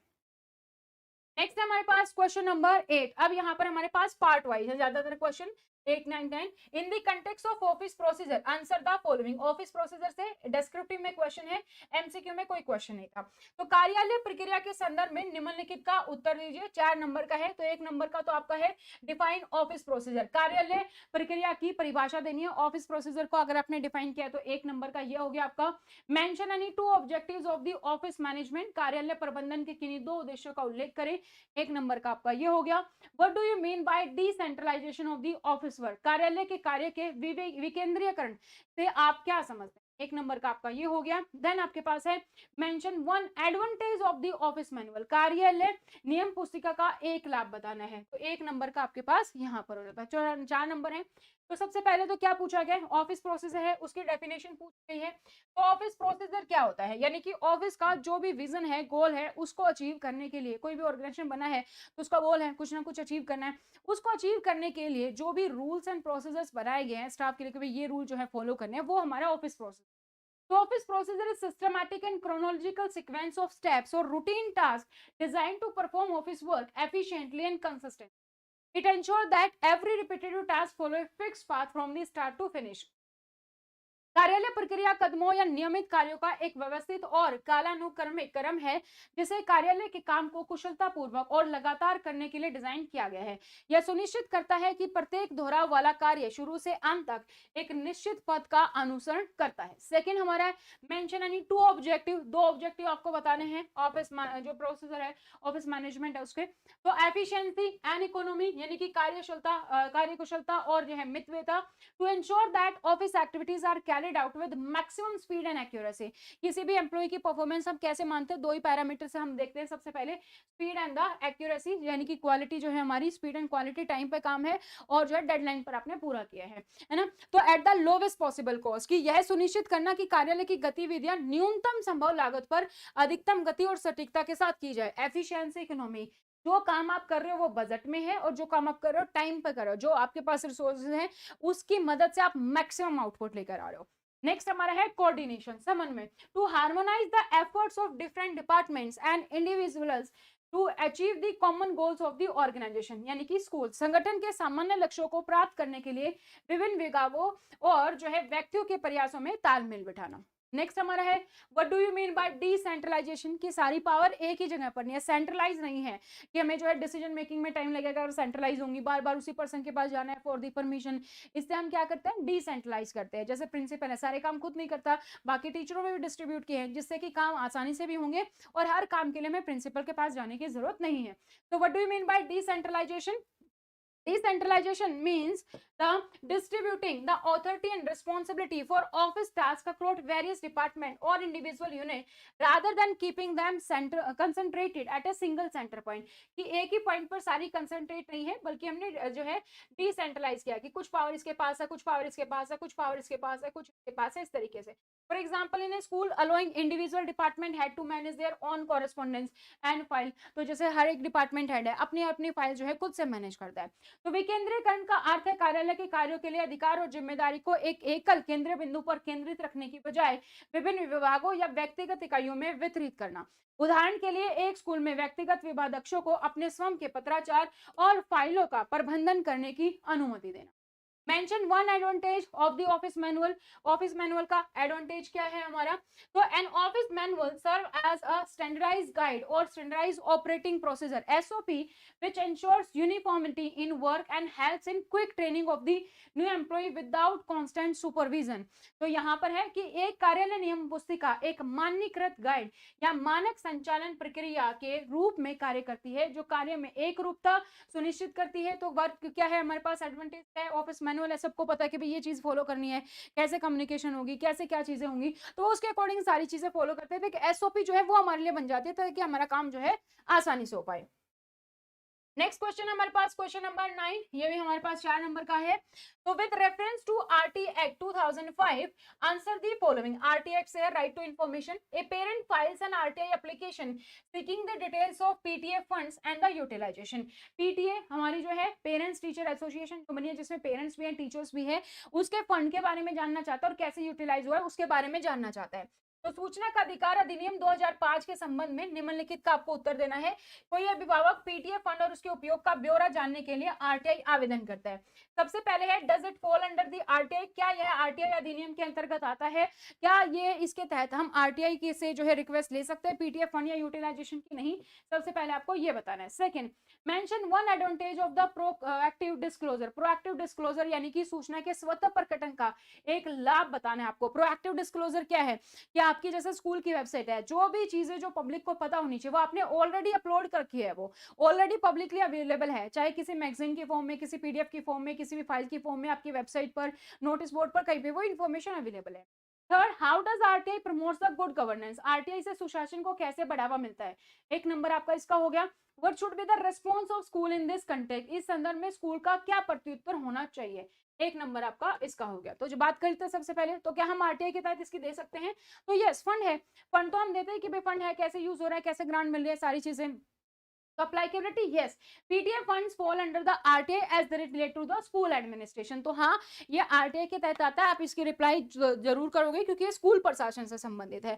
Proactive disclosure, it reduce the number of request by making information public before hand, कि बार बार आरटीआई लगेगी उसके बाद जो है इन्फॉर्मेशन देनी। जैसे अभी सीबीएसई ने एग्जाम लिया है ना, कितनी आरटीआई लगे भाई, कितने कैंडिडेट थे, कितनी पोजीशन थी, कितने शॉर्टलिस्ट हुए, कितने जो है टीयर 2 के लिए जा रहे हैं, कितने टीयर 1 के लिए आए थे, बहुत सारी आरटीआई है ना। तो बहुत सारी आरटीआई के लिए आएगी, तो अभी आप देखोगे तो पूरा डाटा अवेलेबल है केवीएस एनवीएस सीबीएसई की वेबसाइट पर। तो वो उन्होंने प्रोएक्टिव रिलीज कर दिया कि भाई सब जो है हो तो चुका है, आरटीआई के तहत बना भी चुके हैं, सब चीजें हैं, तो हमारे पास पूरी इन्फॉर्मेशन है। आरटीआई टीयर 1 में जो है कितने इन्फॉर्मेशन थे, कितने कैंडिडेट्स थे, कितने शॉर्टलिस्ट हुए हैं, कितने अपीयर हुए थे, सारा डाटा आपको मिल जाएगा। तो वह है प्रोएक्टिव कि आप मेकिंग इन्फॉर्मेशन पब्लिक बिफोर है, पहले ही कर दो, फिर बाद में और इन्फॉर्मेशन मांगी जाएगी, इसलिए पहले दे दे, सूचना को पहले से सार्वजनिक आवेदन कर देते हैं, है ना। काफी सारे एग्जाम आप देखोगे, नीट जैसे जो एग्जाम होता तभी आ जाता है भाई इतने कैंडिडेट ने अपीयर किया, इतना ही है, तो जो पता होनी चाहिए ऑलरेडी बता दो, जो आपसे आरटीआई के तहत मांगे। नेक्स्ट हमारा है गुड गवर्नेंस, कैसे आरटीआई गुड गवर्नेंस को बढ़ावा देता है। Promotes accountability and the transparency, transparency बनी रहती है, पारदर्शिता है, अकाउंटेबल है, क्योंकि हम कौन से इन्फॉर्मेशन मांग रहे हैं, पब्लिक से रिलेटेड, किससे मांग रहे हैं, जो हमने चुने हैं पब्लिक के लिए, ठीक है। पब्लिक नहीं चुने हैं जो नेता, जिससे हमें जो भी इन्फॉर्मेशन मांग रहे हैं जिसमें बॉडी की, और पब्लिक के लिए वो काम कर रहे हैं, तो हम अपनी ही इन्फॉर्मेशन बेसिकली मांग रहे हैं। तो ट्रांसपेरेंसी, जवाबदेही, पारदर्शिता को बढ़ावा मिलता है। स्कूल रेस्पॉन्स, स्कूल का क्या रिस्पॉन्स होगा इस पे, तो 30 दिन के अंदर रिप्लाई करना होता है। तो school must reply, basically must provide specific detail with in the 30 days. तो विद्यालय को 30 दिनों के अंदर जो भी डाटा है यहाँ पर विशेष विवरण प्रदान कर देना चाहिए, क्योंकि 30 डेज के अंदर हम आरटीआई के तहत रिप्लाई करते हैं। Now the last question is, a newly opened school office finds frequent delay in the processing salary bills and other correspondence। तो 4 नंबर का है ये कि एक नए खुले विद्यालय के कार्यालय में वेतन बिलों पर काम करने तथा अन्य पत्राचार में लगातार विलंब होना पाया जाता है। Identify any one possible reason for delay, विलंब का केवल एक संभव कारण आपको बताना है, 1 नंबर का आपका ये है। Second, suggest any one change in office procedure to avoid the delay, दूसरा आपका है कि विलंब से बचने के लिए कार्यालय प्रक्रिया में किसी एक बदलाव का आपको सुझाव देना है। थर्ड है आपके पास, which principle of office management is applied to carry out routine task, रोजमर्रा के कार्य को करने के लिए कार्यालय प्रबंधन का कौन सा सिद्धांत लागू होता है। सॉरी, 1 नंबर का ये है आपका। देन आपका है, how digital technology helps in office management, digital technology से क्या हेल्प मिलेगी। चारों पार्ट्स हैं, चारों आपका जो है 1-1 नंबर का है। तो अगर कोई भी स्कूल है जहां पर डिले हो रहा है सैलरी बिल्स में, अदर कॉरेस्पॉन्डेंस में, तो हम क्या कर सकते हैं, first is the reason of delay क्या हो सकता है कि सिस्टम नहीं है, पूरा सिस्टम नहीं बनाया गया प्रॉपर तरीके से, है ना। तो lack of the systematic file tracking system की जो भी व्यवस्थित फाइल ट्रैकिंग है उसकी कमी है। सेकंड, क्या सजेस्ट कर सकते हैं हम, चेंज इंप्लीमेंटिंग, डिसेंट्रलाइज करो, एक ही पर्सन के पास सारी पावर नहीं रहनी चाहिए, डिसेंट्रलाइज करो, डिजिटल अप्रूवल्स लो, ठीक है ना, डिजिटल टेक्नोलॉजी का यूज करो, इससे हमारे लिए जो है इजी हो पाएगा। थर्ड हमारा है प्रिंसिपल अप्लाइड, तो division of the labour basically, तो assigning task to the specific desk, अलग अलग लोगों को काम दो। डिजिटल टेक्नोलॉजी से कैसे हेल्प मिल सकती है, स्पीड अप हो जाएगी कैलकुलेशन में, इंस्टेंट रिट्रीवल रिकॉर्ड्स मिल जाएंगे, जो भी आपको अप्रूवल लेना वो इंस्टेंट ले सकते हो, जो भी आपकी कैलकुलेशन है वो आपकी यहाँ पर इजीली हो जाएंगी। ऑटोमेट कर दो, है ना, फॉर्मूलेस लगा दो, जैसे एक्सेल में कोई भी काउंटिंग करे तो जो भी चीज कर रहे हैं वो इजीली हमारे पास हो जाएगी। तो ये है आपका आंसर जो मैंने आपको बताया। अगेन ये सैंपल आंसर्स हैं, इसमें आपके अपने पॉइंट ऑफ व्यू हो सकते हैं, आपकी अपनी लैंग्वेज हो सकती है, आपके अपने लिखने का तरीका हो सकता है, आपके पॉइंट्स मुझसे अलग हो सकते हैं। दिस इज जस्ट ए कि ये भी हो सकता है, this is just a guidance की जो आपको प्रोवाइड की गई है कि इस तरीके से आपके आंसर हो सकते हैं, ठीक है। तो दिस इज नॉट कि हार्ड एंड फास्ट कि हाँ यही आंसर है, बस जस्ट ये क्या है, एक गाइड की तरह आपके लिए काम करेगा कि हाँ इस तरीके से हमें आंसर लिखने हैं, या फिर जो है इस तरीके से ये पॉइंट्स जो है यहाँ पर हो सकते हैं। आप बस वही पॉइंट देखिए जो फैक्ट्स है कि वो तो वही रहेगा, वो चेंज नहीं होगा, बाकी चीजें जो यहाँ पर वेरिएबल है वो चेंज हो सकते हैं, ठीक है। तो अगर आप तैयारी करें principal, vice principal, assistant commissioner की, तो चैनल को सब्सक्राइब कर लीजिए, साथ ही अपनी डिटेल्स हमारे साथ शेयर कर सकते हैं ताकि आपको आपके एग्जाम से रेलेवेंट इंपॉर्टेंट अपडेट मिल जाए। ये पेपर भी आपको जो है शाम तक जो है पॉसिबली पूरा मिल जाएगा, ठीक है। तो आपका नेम, स्पेस देके सिटी, स्पेस देके एग्जाम आप शेयर कर देंगे हमारे हेल्पलाइन नंबर पर। ये वीडियो सबसे पहले तो उन सभी लोगों को शेयर कर दो जिनका एग्जाम कल है, वाइस प्रिंसिपल और असिस्टेंट कमिश्नर का, क्योंकि उनके लिए सबसे इंपॉर्टेंट है, क्योंकि उनका एग्जाम कल है, तो सेम पैटर्न को देखने को मिलेगा केवीएस एनवीएस में, ठीक है। तो अगर आप तैयारी कर रहे हैं UPSC principal, vice principal, KVS NVS, assistant commissioner, principal, vice principal, headmaster, ASO, SSA, AO, SO, सभी के लिए नोट्स अवेलेबल हैं, ओपन वैकेंसी एलडी या फिर एमआरएस प्रिंसिपल। ये हमारा हेल्पलाइन नंबर है, इस नंबर पर आप हमें डायरेक्टली कांटेक्ट कर सकते हैं। इस तरीके से हार्ड कॉपी नोट्स आपको जो है पैक करके आपको बाय जो है कोरियर मिल जाते हैं। अगर आप दिल्ली एनसीआर में हैं, सेम डे आपको जो है डिलीवरी नोट्स की मिल जाती है। आप जो है अगर हमारे इंटरव्यू बैच के साथ जुड़ना चाहते हैं तो आप हमारी ऐप डाउनलोड कर सकते हैं, स्टडी पोर्टल एकेडमी। हम आपको प्रोवाइड करते हैं live classes, recorded batch, test series और इंटरव्यू बैचेस में। तो स्टडी पोर्टल एकेडमी आप डाउनलोड करेंगे, यहाँ पर यूपीएससी, केवीएस, एनवीएस, ईएमआरएस, 1 साल की वैलिडिटी, 3 साल की वैलिडिटी, 5 साल की वैलिडिटी, सभी बैच अवेलेबल है। जो भी आपकी नीड्स है उसके अकॉर्डिंग आप ज्वाइन कर सकते हैं। इसमें आपको पूरा कंटेंट मिलेगा, चाहे आपकी क्लासेस हैं, आपके एमसीक्यू हैं, डिस्क्रिप्टिव सेक्शन है, पीडीएफ है, ऑफिशियल डॉक है, सभी चीजें जो है यहाँ पर दी गई हैं। तो आप हमारे हेल्पलाइन नंबर पर कॉन्टेक्ट कर सकते हैं फॉर द बेस्ट ऑफर। और एएसओ का एग्जाम था आज, अगर कोई हो सके तो प्लीज शेयर द पेपर जिसका भी एएसओ का एग्जाम था, तो I will provide you that solution. ठीक है, तो thank you so much. I hope guidance मिली होगी। स्पेसिफिकली जिसका आज पेपर था तो उन्होंने अपने आंसर देख लिए होंगे, और जिनका कल पेपर है उनके लिए वीडियो बहुत हेल्पफुल रहेगी। तो उन तक ये वीडियो जरूर पहुंचाओ अपने ग्रुप्स में, अपने सोशल मीडिया प्लेटफॉर्म्स पर सभी के साथ शेयर करें ताकि उनको भी हेल्प मिल पाए। आज के लिए इतना ही। Thank you so much, bye bye, take care and all the very best. जिनका कल एग्जाम है वाइस प्रिंसिपल असिस्टेंट का, thank you so much, bye bye, take care.